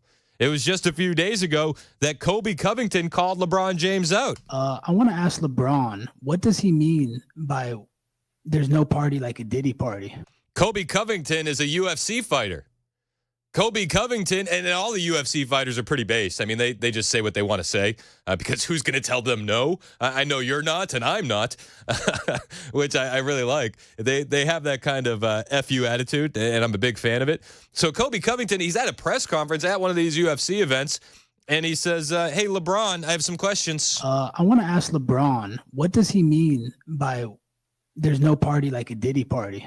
I truly want to know. And not only that, LeBron, how many Diddy parties have you actually been to? It's a good question. It's a good question indeed. How many Diddy parties have you attended? And listen, if you see something, why didn't you say something? This is one of the biggest things about these Diddy parties, is that everybody knew what was going on, just like with Epstein. You know, John McCain's wife, there's this video of her that you can find, just a quick search online, where she says, we all knew Epstein. We all knew what he was doing. But you didn't say anything. You're just as guilty. So even if you weren't involved in this nefarious behavior of raping grown men at your parties and then passing them around to associates, you can't tell me that you didn't think there was something suspicious going on. You just can't. I don't believe it. Kobe Covington is right to call out LeBron. How many of these parties did you attend? LeBron, how many Diddy parties have you actually been to? I'm really curious to know. And is that the reason you left social media? Because all the backlash you were getting for going to so many Diddy parties? That's what the rumors are. The rumors are that every time that this guy would post, he would get about 100 replies with this video. Everybody know ain't no party like a Diddy party, so. Yeah, that's what's up. Yeah, that's what's up. Ain't no party like a Diddy party. Ain't no party like a Diddy party. Now, there's a lot more salacious rumors when it comes to LeBron and Diddy and Jay-Z that I can't confirm, but they're out there on the internet. You can find them and do your own research. Rumors about LeBron James and his association with P. Diddy at a younger age. It's pretty wild. I don't know how accurate those are, but I do know the questions that are being asked are absolutely needing answers. And Colby Covington from the UFC, he wants those answers just like the rest of the public. LeBron, how many Diddy parties have you actually been to? I'm really curious to know. And is that the reason you left social media? Because all the backlash you were getting for going to so many Diddy parties? Probably. It's just pathetic, man. People think this guy's a role model. He wants to defund the police, the most patriot people of America, serving and protecting our country. LeBron, you're a f***ing scumbag, and I hope you get locked up in the same cell with Diddy. Yeah. We'll find out. We'll find out what happens. You know, LeBron couldn't go anywhere without these accusations following him. There's video of LeBron at an Eagles game, and he's in the like one of those VIP boxes, right? But it's like the open air one, so like he kind of can walk out and the people can see him and they can shout at him. And somebody started shouting this. Bron! We know you was at them Diddy parties. We know you was there. We know you was at them Diddy parties. And LeBron just quietly turns around and walks himself back into the VIP booth. Weird, right? Wow. He couldn't escape these accusations no matter where he went. Not on social media, not when he's out and about enjoying an Eagles game, and now he's even taking some time away from the Lakers. Weird. All these coincidences, man. Yeah. That's all they are right now. Hey, listen, let's be fair. These are just allegations. That's true. That's true. These are just allegations. I'm just connecting dots. I'm just following the breadcrumbs. You're reporting what's out there, man. I don't know. I wasn't at these Diddy parties by the grace of God. Jeez. Lord knows what might happen to you at one of those things. Dude, if this thing actually makes it to trial, this is going to be the trial of the century. Bro, honestly. Of the centuries. And you weren't in here. I played this clip a little while ago. This has been resurfacing. There was a video right when like the civil lawsuits started popping up against Diddy and 50 Cent started laying in on the rumors. Yeah. Diddy dropped this ominous video, which he said was like a thank you for birthday shout outs. But other people were saying was a warning shot to every celebrity that was involved and what Diddy was involved with. And he's just naming names. Drake. Oprah. J-Lo. A-Rod. Will Smith. Alicia Keys. God. Justin Bieber. Kevin Hart. Mark Wahlberg. Snoop. DJ Khaled. Now, listen, I don't know. There's been all sorts of rumors with Justin Bieber. Right. There's been rumors that, Usher had custody of him and he gave custody to Diddy for a weekend when he was 15. Jaguar Wright is a singer who's been naming names, and she called the Jay-Z stuff months before it happened. She also named DJ Khaled. We all know that Oprah has been involved in accusations. You can go back to Oprah. Oprah had like a spiritual leader by the name of John of God who was running baby farming. He was farming babies in Brazil with female sex slaves. He's in jail now. That was like that was Oprah's like religious guru for a while on the Oprah show. You can do your own research on that. It's all these coincidences. That's all they are right now. Coincidences and allegations. I got to say, dude, that audio is that's weird. Isn't it weird? Yeah, I've never heard anybody do that to thank everybody for their birthday wishes. Yeah. He says, well, let's get back to the list. Ready for this? And it keeps, this is a 3-minute video online. 3 minutes. Okay. Jessica Alba.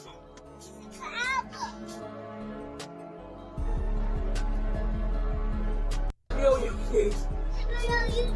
Dwayne Wade. Usher. Demi Lovato. Shaq and his whole family. Shaq and his whole family. Tracy Ellis Ross. Tracy Ellis Ross. Little Uzi Vert. Little Uzi Vert. Sway Lee. Sway Lee. Rick Ross. Rick Ross. Julian Huff. Julian Huff. Diplo. Diplo. T-Night. T-Night. Rhea. Rhea. Burner Boy. Burner Boy. It just goes on and on and on. And all these celebrities have been to these parties. That music. The music makes it a little bit more ominous, does it not? Yeah. Coach Scherzer. Nicole Nicole Scherzer. from the Pussycat Dolls. Say Cat Dolls. Cat Dolls. That's right. Paris Gold. Paris Gold. Cara Delevingne. It just goes and goes and goes. Wow. That video's easy. Anybody can find that video. Anybody can. And the accusations just keep growing. Tip of the iceberg. I'm feeling it. It's tip of the iceberg. And I think that the public has been conditioned to get to this point where we're not going to freak out by this list anymore. You know, there was a time in the early 2000s where if you said, listen, these celebrities are into some weird stuff, people would look at you crazy. Now I can go into a 7-Eleven and talk about who was on the Epstein list, and I don't care who the clerk is behind the desk. They're going to completely understand what I'm talking about. You know, the public is ready to be told about this in a way that they haven't been before. And it seems like people are getting ready for this in a way they haven't before. Beyonce Knowles this is pretty weird, and fans have pointed this out. She's always on the Forbes list, right?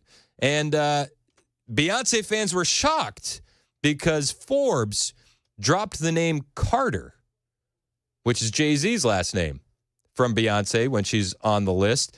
They named her one of the year's most powerful women. This is days after the allegations against Jay-Z emerged. And instead of listing her as Beyonce Knowles Carter, which is how she's been listed for years now because they're married and they have kids together, she's listed as Beyonce Knowles. Huh. Interesting. Just another coincidence on a pile of coincidences and allegations. Also, Roger Goodell has chimed in with the allegations against Jay-Z. And, Jay-Z produces the Super Bowl halftime show. Right. Why wouldn't you have somebody in the game producing the Superb Owl halftime show, right? Roger Goodell says the rape allegations against Jay-Z won't change his NFL partnership. Okay. Not yet. Not yet. But remember, it's a civil case against Jay-Z. He denies the allegations, but it started as a civil case against Diddy, too. Diddy denied those allegations as well, and we saw where that went. This is something I'm going to be paying very, very close attention to. I think it's one of the most fascinating stories in America. I think it's a story that a lot of us kind of felt may be the case with celebrities in Hollywood, with the elites. You know, after the Epstein list, we were kind of confirmed for having these suspicions. And now with Diddy and these parties, it doesn't seem like a bridge too far to say that these celebrities were involved or at least knew of and said nothing, which is just as bad in my opinion, just as bad. So as these stories develop, I'll be bringing you the latest right here on the Chris Hand Show on Super Talk 99.7 WTN.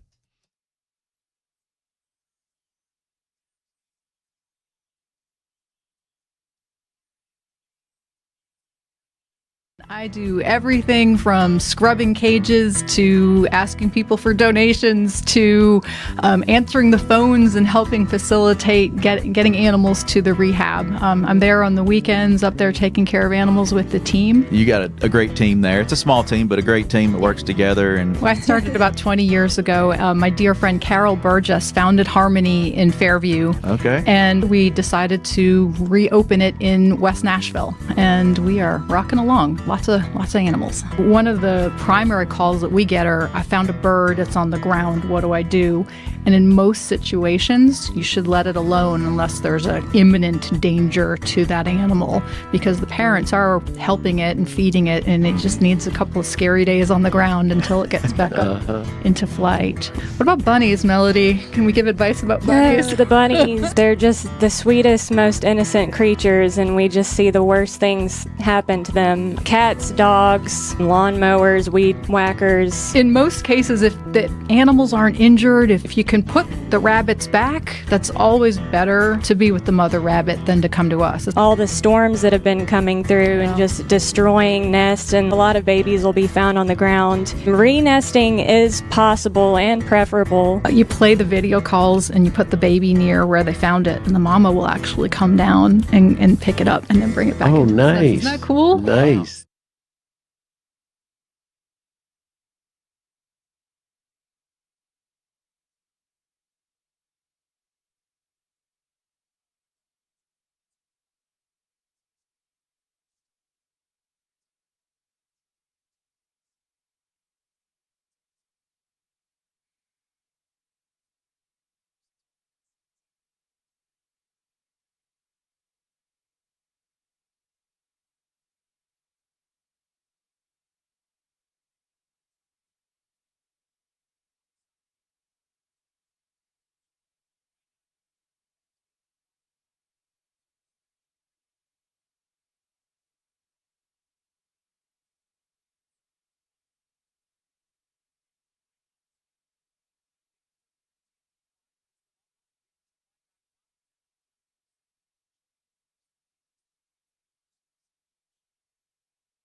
Speaker of the House Emeritus Nancy Pelosi is hospitalized. Details coming up at 11 on Super Talk 99.7 WTN. Thank you, Ken Weaver. It's 10:58 on Super Talk 99.7 WTN. Got a text from Jeff. You know, we're going back and forth with people on the text line about this Diddy stuff. And Jeff texted and he said, hey, I was wondering, with all these allegations coming forth, are we on the cusp of a religious renaissance? And I'll just say, I would hope. I would hope so. And just from my own personal experience, it's crazy the way God works, right? When I was about to be confirmed in the Catholic Church at 18, all of the priest scandals broke, and it made me flee the church. Like, I was like, I want nothing to do with this. And then it was like 2014, 2015, I'm on the underbelly of the internet, and I'm learning about all of this stuff that we were told was conspiracy theories with Epstein. And that sent me right back to church. It was crazy. It was like just seeing that level of evil. You have to be able to believe that something on the opposite side that's equally as good exists. And that brought me right back to Christ. And I can only hope that as these allegations come forth, that we do see a religious renaissance in this country. Lord knows we need it. And that's the only thing that will fix this country the way it needs fixing. We can celebrate Trump. We can love the victory. We can understand that work is going to get done. But the only way we're really going to change it is if we get back to the Lord completely. I completely believe it. That's the only way.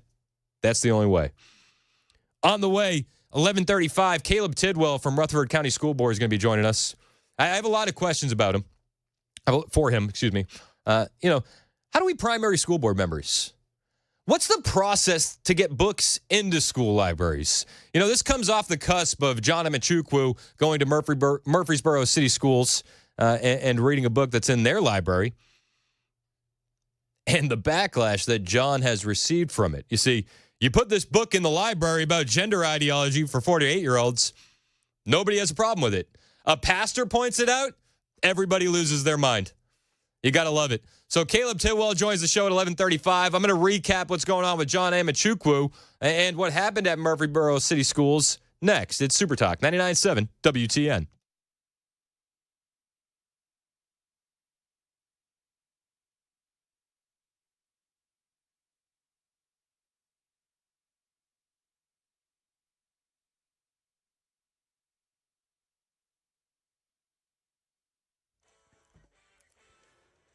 It is 11 o'clock on the dot this Friday morning. I'm Ken Weaver with your top stories. Got the full forecast coming up in 5 minutes. Breaking news, former Speaker of the House Nancy Pelosi is hospitalized. The 84-year-old hospitalized while abroad on a congressional delegation visit to Europe. This is a statement from her office. While traveling with a bipartisan congressional delegation in Luxembourg to mark the 80th anniversary of the Battle of the Bulge, Speaker Emerita Nancy Pelosi sustained an injury during an official engagement and was admitted to the hospital for evaluation and is currently receiving excellent treatment from doctors and medical professionals. She continues to work and regrets that she is unable to attend the remainder of the event. There's nothing in this statement that says how the former speaker was injured. Members of New Jersey's congressional delegation say the federal government needs to be doing more about those drones people are spotting at night. Here's Stephen Portnoy. There are more reports of drone sightings and now official confirmation from a naval weapons station in central New Jersey that unidentified drones have flown into its airspace. But there are still no answers. A joint statement from the FBI and Department of Homeland Security says planes and helicopters are often mistaken for drones and that, quote, it appears that many of the reported sightings are actually manned aircraft operating lawfully. Here in Tennessee, Tennessee State University has a new interim president, Dwayne Tucker, named following a special Board of Trustees meeting this morning. Tucker is a TSU alum, says he won't draw a paycheck through the end of his term in June while the school continues to search for a permanent president. Tucker replaces Ronald Johnson, who resigned unexpectedly earlier this week. Keep those pink slips in the drawer. If a ZipRecruiter survey of U.S. hiring managers is accurate, 2025 will bring more hiring and fewer layoffs. The great resignation that came during the pandemic has given way to what economists are calling the great stay. The ZipRecruiter survey of 2,000 companies finds predictions of a sharp decline in turnover in the coming year, with credit going to improved salaries, benefits, and work-life balance. But a separate survey by Glassdoor finds that turnover rates might be falling because workers feel stuck in their current jobs. Jim Ryan, ABC News. I didn't have to say Jim Ryan's name. He said it himself. Sorry about that, Jim. That's the latest news. Weather's next. I'm Ken Weaver, WTN News.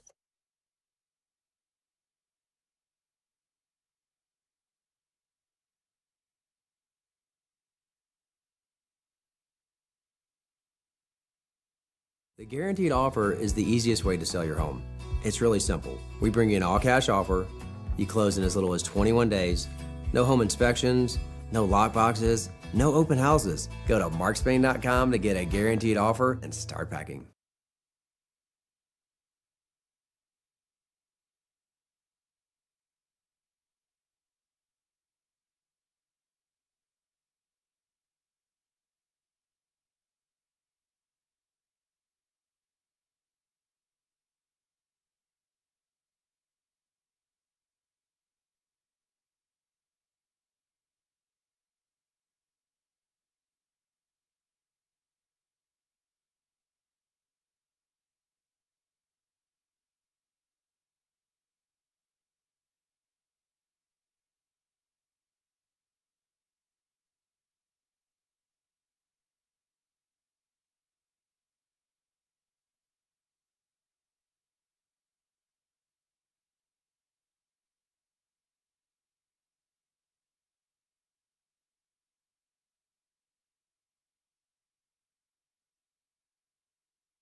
It's 11:06 on Super Talk 99.7 WTN. My name is Chris Ann. The show is brought to you by Better Water LLC. If you need better water, you call Better Water LLC. They'll put a home filter in your home, and then you'll be living the good life with clean, beautiful water, the best water.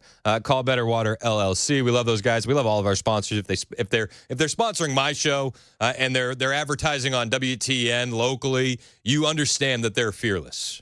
Right? Spend money with people that don't hate you. I can assure you, Better Water LLC does not hate you. So get yourself a water filter. Get it. Do it. You understand what's going on with the water. It's turning the frogs gay. We can't have this. We can't. Yeah, that's it. So, better water.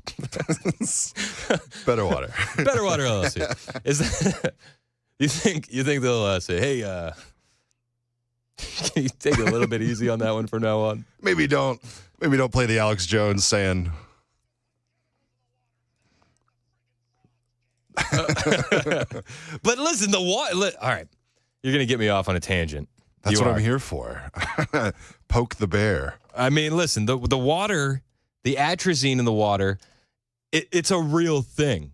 It's a real thing, and like the hormones and the chemicals in the water, it's real. This has been proven time and time again. It's one of the reasons why I'm so excited for RFK to be involved in the Trump administration. Listen, all right, this is I didn't mean to go here. I didn't want to go here. But our sponsor, Better Water LLC, made me go here. I didn't plan this. I didn't. And then Mason played the Alex Jones clip. And like Alex Jones always gets taken out of context and you think he's crazy because you hear him yelling. I mean, play the clip one more time. Because you'll hear him yelling and you're like, this guy's unhinged. He said that years ago and everybody's like, what a lunatic. And then you listen to actual science behind it and you're like, oh, let's put another $1 in the Alex Jones was right jar. This is RFK talking about it. And they put it in. Hold on, ready for this? He's talking about the chemical atrazine. But they took atrazine and they put it in a tank with 40 frogs for 3 years. They put it below the exposure levels that EPA considers acceptable to humans. And 30 of those frogs, they were all male frogs. And they were double Z, male frogs, so they were super males. And 30 of those frogs were chemically castrated. 4 of them turned into females and produced fertile eggs. So they took male frogs, gave them atrazine, 10% of them turned into female and produced fertile eggs. And we're subjecting our children to exposure to that every day. What is atrazine? It's in the water. It's a pesticide. Oh, yeah. So once again, you can make jokes about Alex Jones, but Alex Jones was right. Alex Jones was right. You think about all the stuff in the water, all the hormones from the birth control pills. I mean, you think about the at-home abortion pills. Like, where does that water go when you flush it away? It's like, well, it goes right back into the system. You think about all the chemical runoff, all the pesticide runoff, right back into your water supply. Better Water LLC. That's the best endorsement that I could give a company. That's it. That's it right there.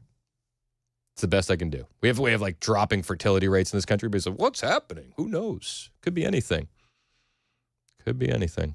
Get the better water with Better Water. Better Water LLC. Get yourself a water filter. Seriously. I mean, honestly. All right. So I didn't mean to get, as Murphy would say, squirreled there. I definitely got squirreled. Because of Better Water LLC. All right. So there's been a lot happening today. We talked about 26 FBI sources in the crowd on January 6th. Not exactly newsworthy. These are things that we already assumed were taking place, but it is wild that the Inspector General releases the report on the same day that Christopher Wray resigns. What a coincidence. What a coincidence. Christopher Wray never wanted to admit that. We also saw the 39 pardons and the 1,500 commutations from Joe Biden yesterday, including a Chinese national with 47,000 images of child porn on his computer, including infant and toddler abuse material, and they sent him home. I would have sent him to the wood chipper, but they sent him home. They also sent home 2 Chinese spies in a prisoner exchange. Crazy. Absolute insanity. Absolute insanity. And we got more pardons on the way. Karine Jean-Pierre was asked about the preemptive pardons, and she did what she always does. She decided not to get ahead of the president because, who would want to do that? Some of the names that have been floated around preemptive pardons, though, since it would just be such an unusual, extraordinary step. We talked about in the news, we've seen Liz Cheney, Dr. Fauci.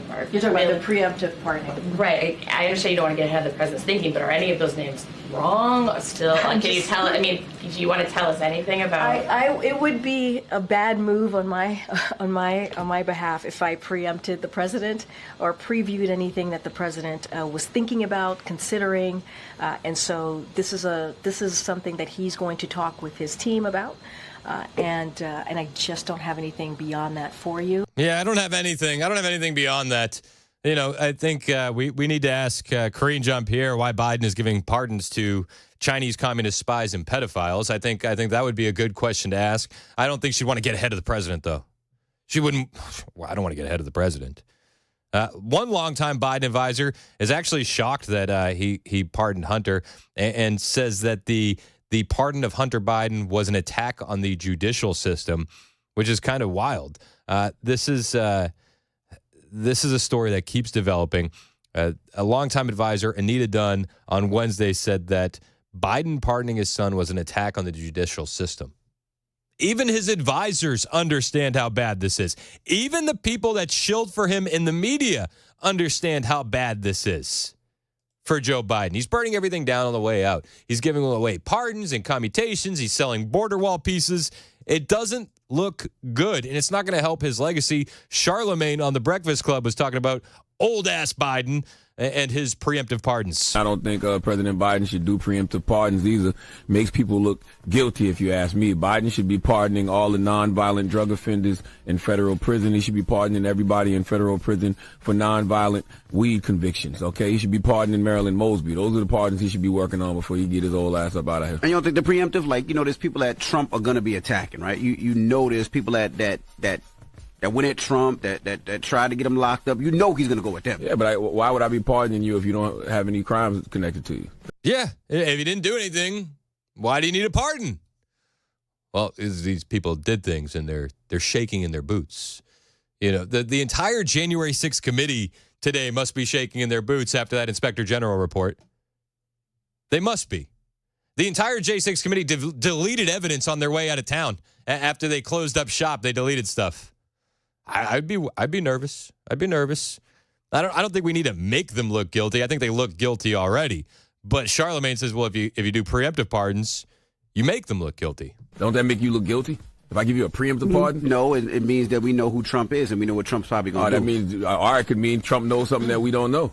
And that's why he's going after these people. I just don't understand why you would give somebody a preemptive pardon. Like, it just feels like you saying, okay, I know this person is guilty of something, and Trump may go after them. Because he said for the last couple of years, he's going to be going at them. Yeah, but I can't just go at you for no reason. Donald Trump? I mean, it just seems strange to do preemptive pardons. Charlemagne slowly being red-pilled. Do you notice that? He's like, well, they wouldn't go after him unless they had something on them. He can't go after them for nothing. And preemptive pardons mean that you're thinking that he's got something on you. It would make you look guilty. He can't go after you for nothing. Charlemagne, we're watching this in real time. It's been fun to watch in real time the slow red pilling of a lot of these people. Charlemagne, I think he's a Trump fan. I do. I think he's a Trump fan now. But how is Biden going to be remembered after all of this? I can think of the words that I would describe him. Trash, lousy, senile, treasonous. We can go down the list. The Daily Mail had a poll asking people what words they would use to describe Joe Biden. And the words that kept coming up were old, falling, and inflation. Voters were asked for their one-word description of what they will remember of Joe Biden's presidency. And the top three were old, inflation, and falling. There were a lot of other words in there, like health, weak, policies, confused, incompetent, disaster, horrible. Should we keep going? Sad, forgetful, useless. But the big ones were economy, country, old, bad, inflation. Joe's destroying his legacy on the way out. He's trying to. And Trump, on his way in, he's coming in and he's going to do something that hasn't been done in a long time. He's going to appoint people that aren't exactly fans of the system and the way it's constituted. And Jason Miller was talking about these nominees via Trump, and he says, as of right now, with the nominees that we have in place, you look at the Tulsi Gabbards, Pete Hegseth, let's go down the list, Kash Patel. Jason Miller, who's a Trump senior advisor, says, right now, there are no hard no's from Republicans for any of President Trump's nominees. The fact of the matter is President Trump has nominated people that he thinks are going to be the best for the job. Pete Hegseth is going to be a great Secretary of Defense. Full stop. He's someone who's well qualified, 2 Bronze Stars. He served in combat. He knows what it's like to be shot at. So when we talk about decisions being made about sending our young men and women into harm's way, he's someone who can really speak to that at a personal level. I think every single nominee that the president has put forward is going to be very solid. Now, when it comes to whether or not senators are going to be backing any of the nominees or what their decision-making process is, senators take it seriously. They want to have those individual meetings. They want to have the hearings. Right now, there are no hard no's from Republicans for any of President Trump's nominees because they're really good people. They're very good, well-qualified people. And when you see those comments, you see certain senators, I saw that the last clip that you played there. I think also they have to read the electorate and realize when President Trump won with such massive numbers, he has a mandate. Yeah. He should be able to put in his own people and bring about that change that he campaigned on. Yeah, absolutely. We want that change. Now, listen, there are some senators that we're going to have to keep an eye on. You know, I'm looking at Collins, Murkowski, Joni Ernst. But I think some of these senators, even though they may be rhinos, even though they may hate Donald Trump and his mandate, you know what they love more than they hate Donald Trump and what he wants to do? Well, they love power more than any of that. And I think that they all understand if they don't go along to get along, well, then they're going to be looking for work when it comes time for re-election. And that's a credit to the American people holding their feet to the fire. You know, Joni Ernst, I mean, she might get primaried anyway just for the little bit of pushback that she's had against Pete Hegseth. I mean, all the things we found out about Joni Ernst, crying for Zelensky, the affair with a serviceman. I mean, go down the list. She's awful, absolutely awful. And she was a rhino that was kind of playing in the background. Nobody really knew about her and her disastrous voting record, but she wanted to make a stand against Pete Hegseth. And now we know exactly who she is. So, yeah, we right now, as Jason Miller says, no hard no's from any of the Republicans on any of Trump's nominees. We do have to keep an eye on some of these rhinos, but right now, no hard no's. Probably self-preservation, but I think they'll get primaried anyway. I do. Pete Hegseth, he's going to be the Secretary of Defense one way or another, and I do think he's going to get confirmed. I was a little bit unsure at first. You know, when everything started dropping after Matt Gaetz withdrew, it's like, oh gosh, here we go. But it seems like as more time has gone on, Hegseth is going to get in. And he was talking yesterday. He said he's meeting with not just Republicans, but Democrats as well. How do you plan to handle your meetings with Democrats? I understand that you're starting to meet with Democrats today. Well, the nice part is there's nothing political about the DOD, and we're going to make sure politics is not a part of it. So meeting with Democrats, just like meeting with Republicans, is a huge part of our approach. I love it. There's nothing political about the Department of Defense. We need a leader to get back to that, right? That's what we need. There should be nothing political about the DOD. And with Pete Hegseth at the helm, well, there won't be. It's 11:21 on Super Talk 99.7 WTN. My name is Chris Hand, and I'm here for Paul Winkler and Paul Winkler, Inc. During these times, you know, you don't really know how to be making these investments. The market could go one way or it could go another, and you can get a lot of advice from a lot of different people, and you know what's going to happen? They're all going to say different things. So I want you to talk to somebody that's going to give you good advice based on historical data. The guy I trust, who I talk to, is Paul and his team at Paul Winkler, Inc. They've been doing this for a long time. In fact, Paul got his start in the industry by studying under an economist who went on to win a Nobel Prize. That's pretty cool. And now he's an avid collector of financial planning designations. He has up to 8 now. My wife and I, we work with Paul. We trust Paul. And whenever we have a random question, we know we can ask Paul. And we trust his team. His team hold themselves to the highest level of fiduciary status. They want to make sure I tell you I get paid to do these commercials, which is true. I don't get paid to be a client, though. I'm a client because I really trust these guys. I like that they don't do anything on commission. I like that they focus on education. That way you never get that uneasy feeling of blind trust. If they can do it for me, they can do it for you. They'll take a look at your whole financial picture and then help you make some decisions. Set up a 15-minute phone call today. It's that simple. You go to paulwinkler.com and get it set up. That's it. That's all you have to do. Go to paulwinkler.com today, paulwinkler.com.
84-year-old Nancy Pelosi hospitalized. We'll give you the details at 11:30 on Super Talk 99.7 WTN.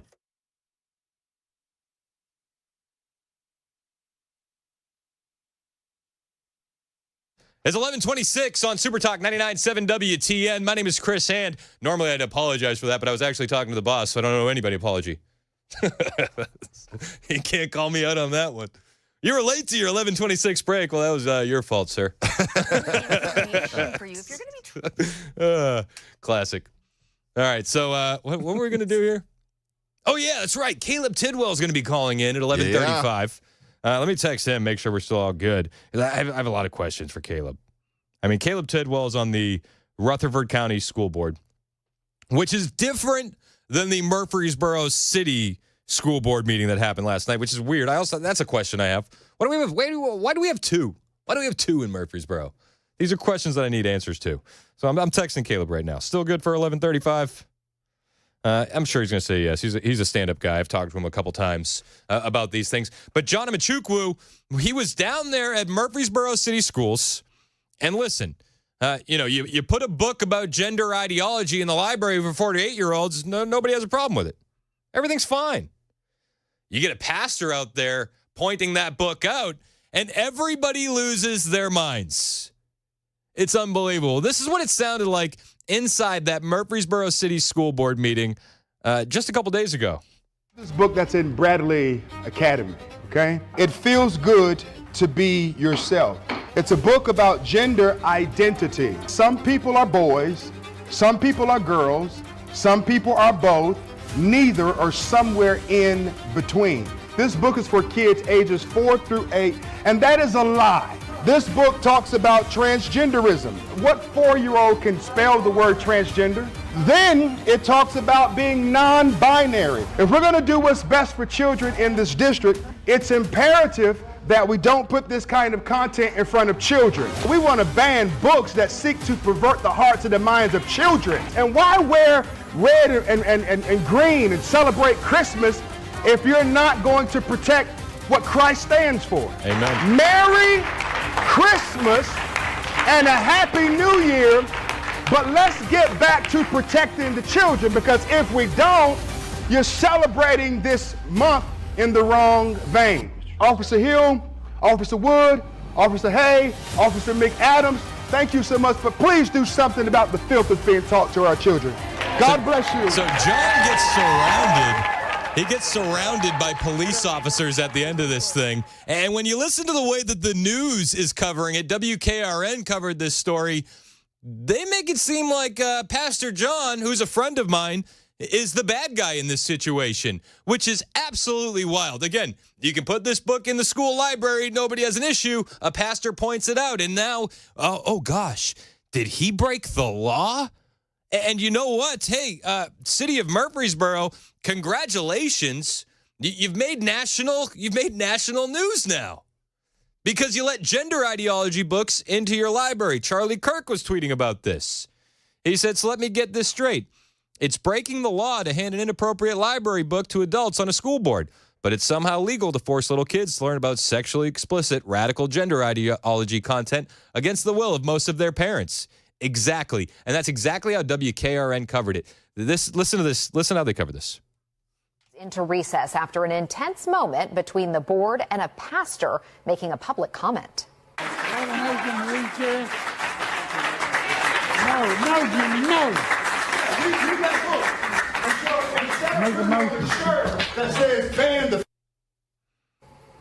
Well, this happened last night when the... Now, I just want to point something out.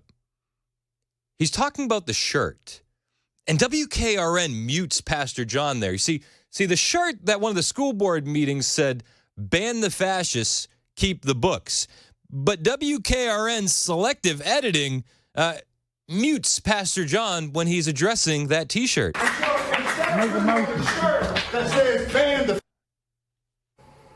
Isn't that interesting?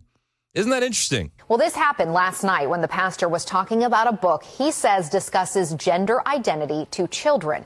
As News 2's Kenley Hargett explains, school board chairman Butch Campbell called him out of order and believes the pastor violated a state law. Sparks flying at Tuesday night's Murfreesboro City Schools board meeting. And so we have this book that's in Bradley Academy, okay? I'm sorry, It's entitled, It Feels Good to Be Yourself. During public comment. And then they mute John again there, and they don't let him read the subtitle of the book. Do you understand how they manipulate the news, even locally? I don't blame the news anchor. I don't know if she wrote the script, but this is deceptive editing at its best. And again, the book is fine. Nobody loses their mind over the book, but a pastor points it out, and all of a sudden he may be breaking the law. Again, one of the school board members asked to see the book. John walks up and hands it to him, and they say that could have been him breaking the law. Pastor John Amanchukwu spoke about his disapproval of a book called It Feels Good to Be Yourself, a book that introduces the concept of gender identity. As pastor was speaking, board chairman Butch Campbell called him out of order for not staying relevant to the meeting's agenda. All right? When you open the book, it says some people are boys, some people are girls, some people are both. Current state law requires governing bodies to provide a period for public comment at every meeting where there is an actionable item on the agenda. Well, last night's, that meeting was about the budget. And you know what they used the budget on? Gender ideology books for your kids. We're going to talk with Caleb Tidwell. He's a member of the Rutherford County School Board, which is different from the Murfreesboro City School Board, but we're going to learn a lot from him, and we're going to have that conversation after the headlines with Ken Weaver, which start right now on Super Talk.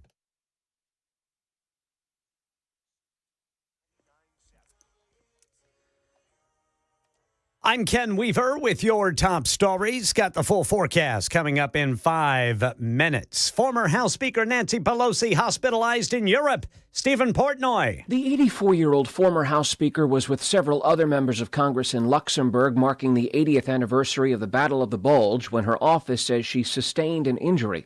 What that injury was is not clear, but it resulted in Pelosi being taken to the hospital for evaluation. Aides say she's receiving excellent treatment from doctors, but will have to skip the rest of the events around the anniversary of the battle. Here in Nashville, a friend reveals that he killed Austin David. 23-year-old Logan Garver had been with David the night before David's body was discovered December 3rd on I-40 between the Donaldson Pike and Stewart's Ferry Pike exits.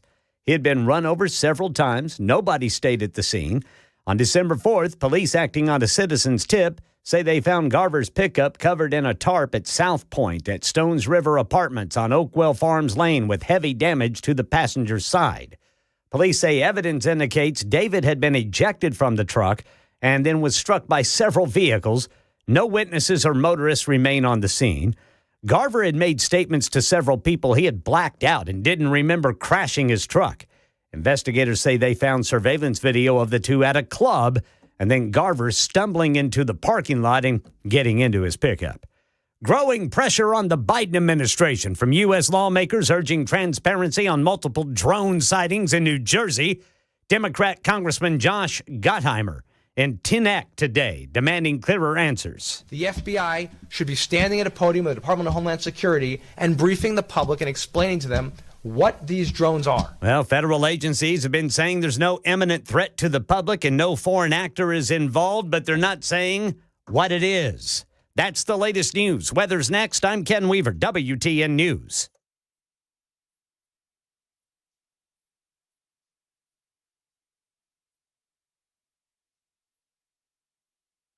Hey, what's up, guys? It's Matt Murphy in the middle of downtown Franklin, Tennessee. We've talked so much about Savory Spice. I thought, why not show you the place? So let's go on in and see what's popping at Savory Spice. As I've always said, you will smell the spices even before you walk in. I can smell them right here in the doorway. Come on in and let's introduce you to the one and only Holly, who is the owner and proprietor of Savory Spice. Say hey, Holly. Hello, everyone. Now, enough about Holly. Let's talk about spicy and easy products like the incredible taco soup, which, as I said, you put this in a crock pot, you put all the ingredients that it tells you to buy right there, you put the spices in, and it's so easy. So if you don't know what you're doing around the kitchen, it's a perfect way to find your way around the kitchen, as is the Mediterranean dill risotto. Now, for the holidays, pumpkin pie spice. What doesn't it have, Holly? Pumpkin. Doesn't have any pumpkin in it. That's a fun fact for all of you kids out there. Now, if you stop by Savory Spice, either in the Franklin location or at L&L Market, you can get yourself a sample of the dill dip, which is my absolute favorite. Just tell them Matt Murphy sent you to Savory Spice with purchase now. So come by Franklin or L&L Market in Nashville and come see Holly and the entire crew at Savory Spice.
It's 11:38 on Super Talk 99.7 WTN. My name is Chris Hand. We were talking about Pastor John Amanchukwu and his incident, shall we call it, at the Murfreesboro City School Board meeting.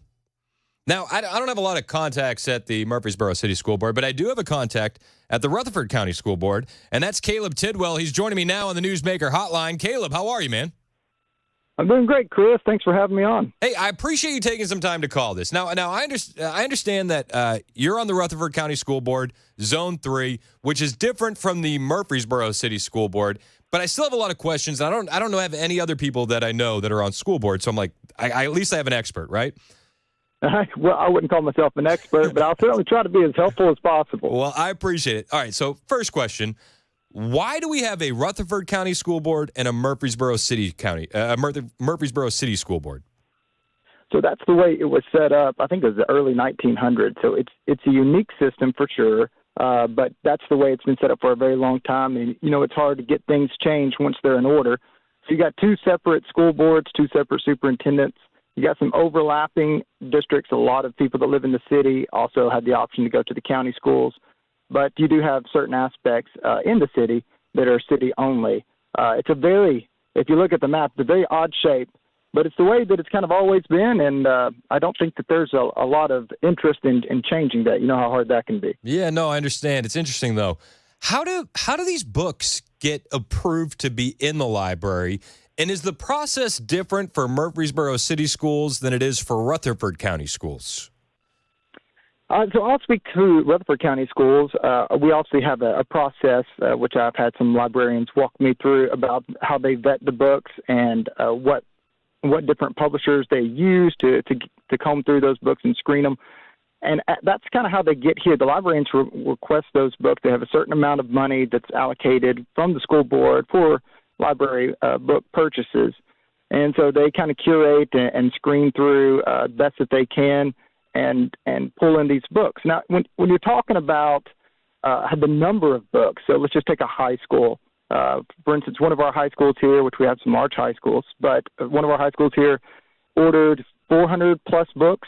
And then you look at, are they reading every single word? Are they able to comb through every single piece?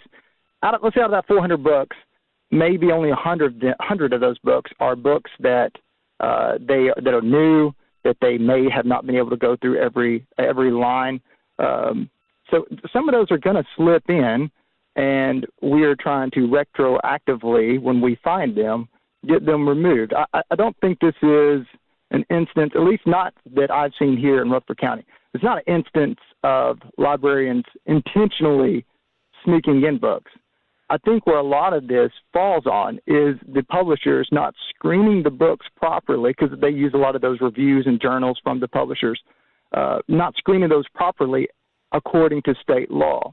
So I'm trying to give some headway in that direction as well. I mean, obviously we're doing some stuff down here in Rutherford County retroactively. I know Wilson County's gotten involved. I know that Williamson County has recently made some decisions, but that's kind of how the process works for Rutherford County. So I understand there's a screening process, and I understand that it would be tough to read every single word of every single book. I think it should happen, but I get people are human. How does a book about gender ideology, where it explicitly states it on the cover, make it through that vetting process? That is a great question. I don't know the answer to that one. What I've been told on this particular book is that book was donated to the system. So therein lies a whole separate issue. What we deal with primarily are school library books. That's what the Age Appropriate Acts of 2022, that's what it addresses specifically. So this has not been an issue in Rutherford County that I have seen since we've been studying and doing research on this. So that's a brand new concept. If in fact this was a donated book, that's going to take some extra steps.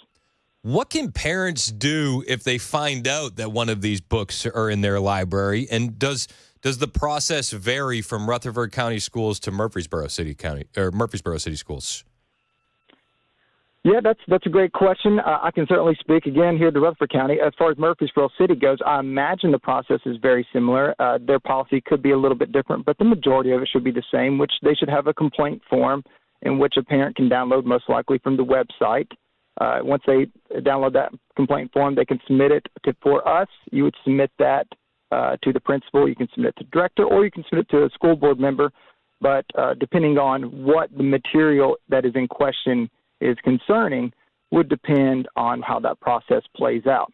So I'll tell you real quick, for Rutherford County, if you're submitting something based on sexually explicit is the umbrella term that I use. It has very specific definitions involved. But that type of material that's, is too vulgar for the school district in general, then that process is usually the board's going to make that decision that way. It goes usually straight to the board for a decision because it's supposed to be immediately removed. If it's obscene, similar concept, it's going to go straight to the board. Board's going to review it. They have 60 days to do so, and then they make a decision on that. When you're talking about age appropriate, which this would fall under age appropriate. So when you talk about age appropriate, then that's going to be submitted to your principal. For Rutherford County, then they would have the principal has the option to form a committee, get some feedback, send that recommendation up to the director. Director then can provide a recommendation to the board. But there again, the board has the final say, and that's what Supreme Court has ruled over and over again. Is the closest elected officials to the school, to those that have their kids in public school systems, are those elected school board members. So they're the closest to the voice of the community, and they can present those community values the best way. So that's where that final decision is going to lie. I imagine Murfreesboro City has a very similar process, but I haven't paid enough attention to Murfreesboro City in general. I actually heard, and I can't verify if this is true or not, but I heard John was one of the first public speakers that they've had, in many, many years. Yeah. That's not the same that we have over at Rutherford County. We certainly have more participation. Yeah, Pastor John was the only one that signed up to speak, and they said he was off topic, but he was, the meeting was about the budget, but, the budget is spent on the books. You're saying, obviously, they could skirt that if the books are donated. But I think... Can I speak on that, John? Chris, absolutely. Let me speak on that particular topic. That is something that bugs me. So I think that if you're going to address the school board, then you should be able to address the school board in any matter that the school board has jurisdiction over or under their purview.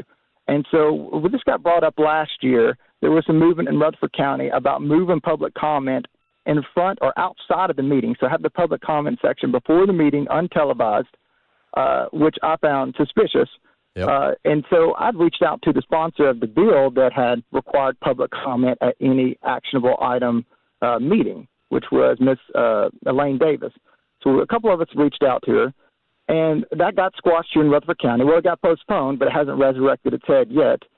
So I wanted to get that into law. So I had been asking Miss Elaine Davis that, once she gets reelected, would she consider strengthening that law? And I don't know if you see, I thought it was WSMV that might have ran it.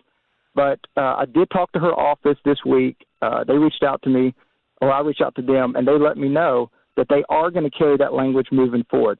So I don't have the exact language in front of me, but if you are going to speak to a legislative body, whether that's your county commission or your local school board or any other board, you are allowed and should be allowed to speak on any topic, not just the agenda topics, but any topic that board has an umbrella view over or under their purview, if it were. Because previously it was just the agenda items, but I didn't find that to be very useful, considering that there are some people that run into issues with the administration or run into issues with the central office, or just, there's some kind of hold up in the bureaucracy of it, but have come to our school board and we've resolved the problem, and sometimes we resolved it that very night. So I think that's more appropriate. I never understood why they were tying it just to the agenda. So that it's great to know that Ms. Davis is going to be carrying that bill, and that will be a change moving forward. So this whole thing of he was off topic, I think that I am suspicious of whether or not that was the real reason they tried to shut John down. It seems like a convenient excuse to limit conversation. Oh, absolutely. Now, absolutely. What can we as the public do? You know, listen, the school board elections are tough. You guys don't have a lot of money in your campaigns. A lot of people don't understand who's running for school board, who's good, who's bad. But when we find out that school board members aren't holding up the values of the community, and I do think that this is an entire community thing. Like I'm homeschooling my kids, but you know, our kids are going to be playing on the playground, and we're going to be dealing with that kind of conversation on the playground. How do we recall these board members? Is there a process for recalling these board members? Who do we talk to? Do we yell at the mayor? Do we yell at our state senators in the area? What's the recourse that we have as citizens? Well, to me, I think the best thing that an individual can do, and this is how I got to where I'm at, is I just started showing up to the school board meetings. I signed up to speak. Before that point, I had never watched a single meeting. I had never seen anything. I was never really involved, even though my kids were in public schools, and I'm a public school student all the way through. But I had never watched, I don't think, a single meeting. But I showed up to speak, and that was for against masking. Whenever that was back in 2021, I believe. And once I saw kind of what was going on, you only have to sit in through maybe a couple meetings. Now, ours are online as well, so streaming them is another way. But when an individual comes in and speaks, it's so unique when it happens that it does kind of change the atmosphere. There's an unsaid pressure there. And I'm not saying that you should come up and be an aggressive community member or anything like that, but if you want your opinion heard, then that's a certain way to get that out, is to come up and speak. I welcome all speech. I have people that speak. Obviously, I've been in the book removal side of things for the past year or so, but I research. And so when I don't just throw up a huge slough of books and just say, hey, get after it. I know exactly what I've read. I'm able to argue the points that I see that are challenged in the content. I'm ready for it. And so when individuals come up and speak about it, I've been the target, and then I've also had people speak in favor of what we're doing. I welcome both. More speech is better. My issue, obviously, is what is or isn't appropriate for school. So I think more speech is better, but I also don't want somebody to come up to the school board and start screaming obscenities or making threats. So there's limitations to that. But that is how you get involved, is start watching the meetings. And then when you see something, go say something. Look at the agendas. It takes some time, yes, but I think that we're going to try to get this. School boards affect, I would say, more people than at least at a quicker level, right? Because there's so many have students in the system.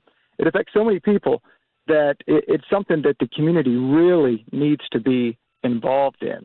Showing up, that's the best way to do it. Emailing, that's also very useful. But then thinking and considering and prayerfully considering whether or not you could consider running, and whether or not you want to carry the values of your community, if you feel like they're being squashed, into that school board, I think is very important. But is there a specific process when you find out that one of the school board members is completely opposite of the ideology you want in the schools? Like, for instance, there was a school board member, and I'm not going to mention by name, but there was a shirt that said, ban the fascists, keep the books. And, of course, the news muted that when Pastor John said it. They don't want that on TV. But that's the shirt this individual is wearing. He's obviously going to be opposed and really steeped in leftist ideology. So is there a process to recall a school board member, or are we kind of stuck until the next election? I think there was some legislation that was talked about at the last General Assembly, but I don't think that passed. So as to my knowledge, there is not. That just goes to show you that how it is important to be involved in both your presidential cycle elections and also those midterm elections. Yep. That's something that a lot of people just don't pay attention to. They pay attention when the presidential election's going on. They're looking at the local stuff then.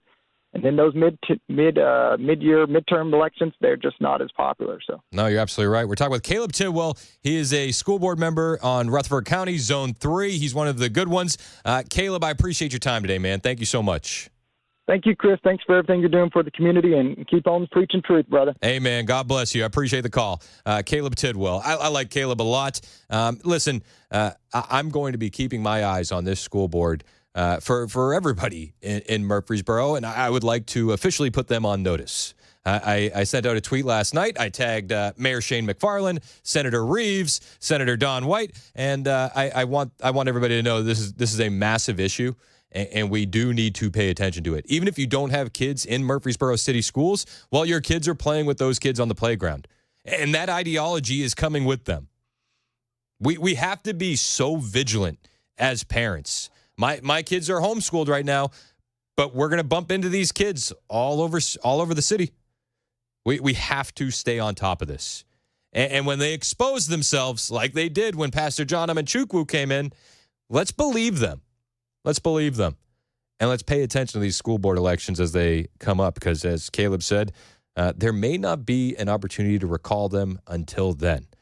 Crazy. We'll stay on top of this story here on the Chris Hand Show. It's 11:53 on Super Talk 99.7 WTN. My name is Chris Hand, and I got to tell you about my friends at the Glock store. It is that time of year. It's the most wonderful time of the year. And if you need a Glock, you need to go to the best spot.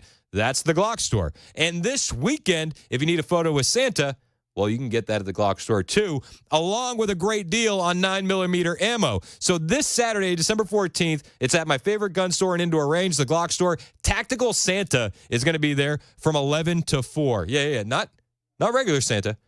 Tactical Santa. They want you to bring your kids, bring your pets, bring your significant other, bring the whole family and get a free Santa portrait. The only thing you don't need to bring is a camera, because they're going to have their official Glock store photographer there, and you're going to get a free Tactical Santa photo. It's going to be the best one yet. And let me be perfectly clear, it's free. It's all free. And while supplies last, you can pick up 1,000 rounds of 9mm Burrow bullets with branded ammo can for only $249.99. That's Burrow bullets, Murfreesboro, made in the Burrow bullets.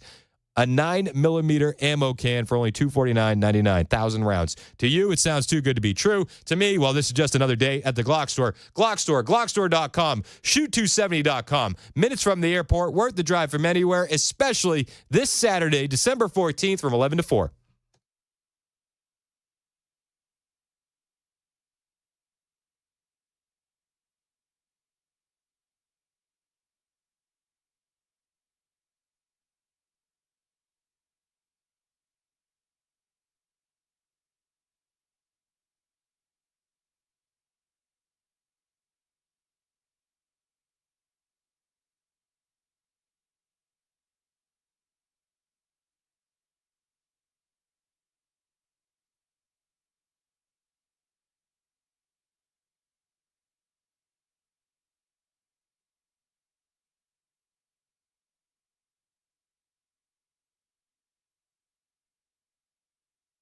I do everything from scrubbing cages to asking people for donations to answering the phones and helping facilitate getting animals to the rehab. I'm there on the weekends, up there taking care of animals with the team. You got a great team there. It's a small team, but a great team that works together. And I started about 20 years ago. My dear friend Carol Burgess founded Harmony in Fairview. Okay. And we decided to reopen it in West Nashville. And we are rocking along. Lots of animals. One of the primary calls that we get are, I found a bird, it's on the ground, what do I do? And in most situations, you should let it alone unless there's an imminent danger to that animal, because the parents are helping it and feeding it, and it just needs a couple of scary days on the ground until it gets back up into flight. What about bunnies, Melody? Can we give advice about bunnies? The bunnies, they're just the sweetest, most innocent creatures, and we just see the worst things happen to them. Cats, dogs, lawnmowers, weed whackers. In most cases, if the animals aren't injured, if you can put the rabbits back, that's always better to be with the mother rabbit than to come to us. All the storms that have been coming through and just destroying nests, and a lot of babies will be found on the ground. Re-nesting is possible and preferable. You play the video calls and you put the baby near where they found it, and the mama will actually come down and pick it up and then bring it back. Oh, nice. Isn't that cool? Nice.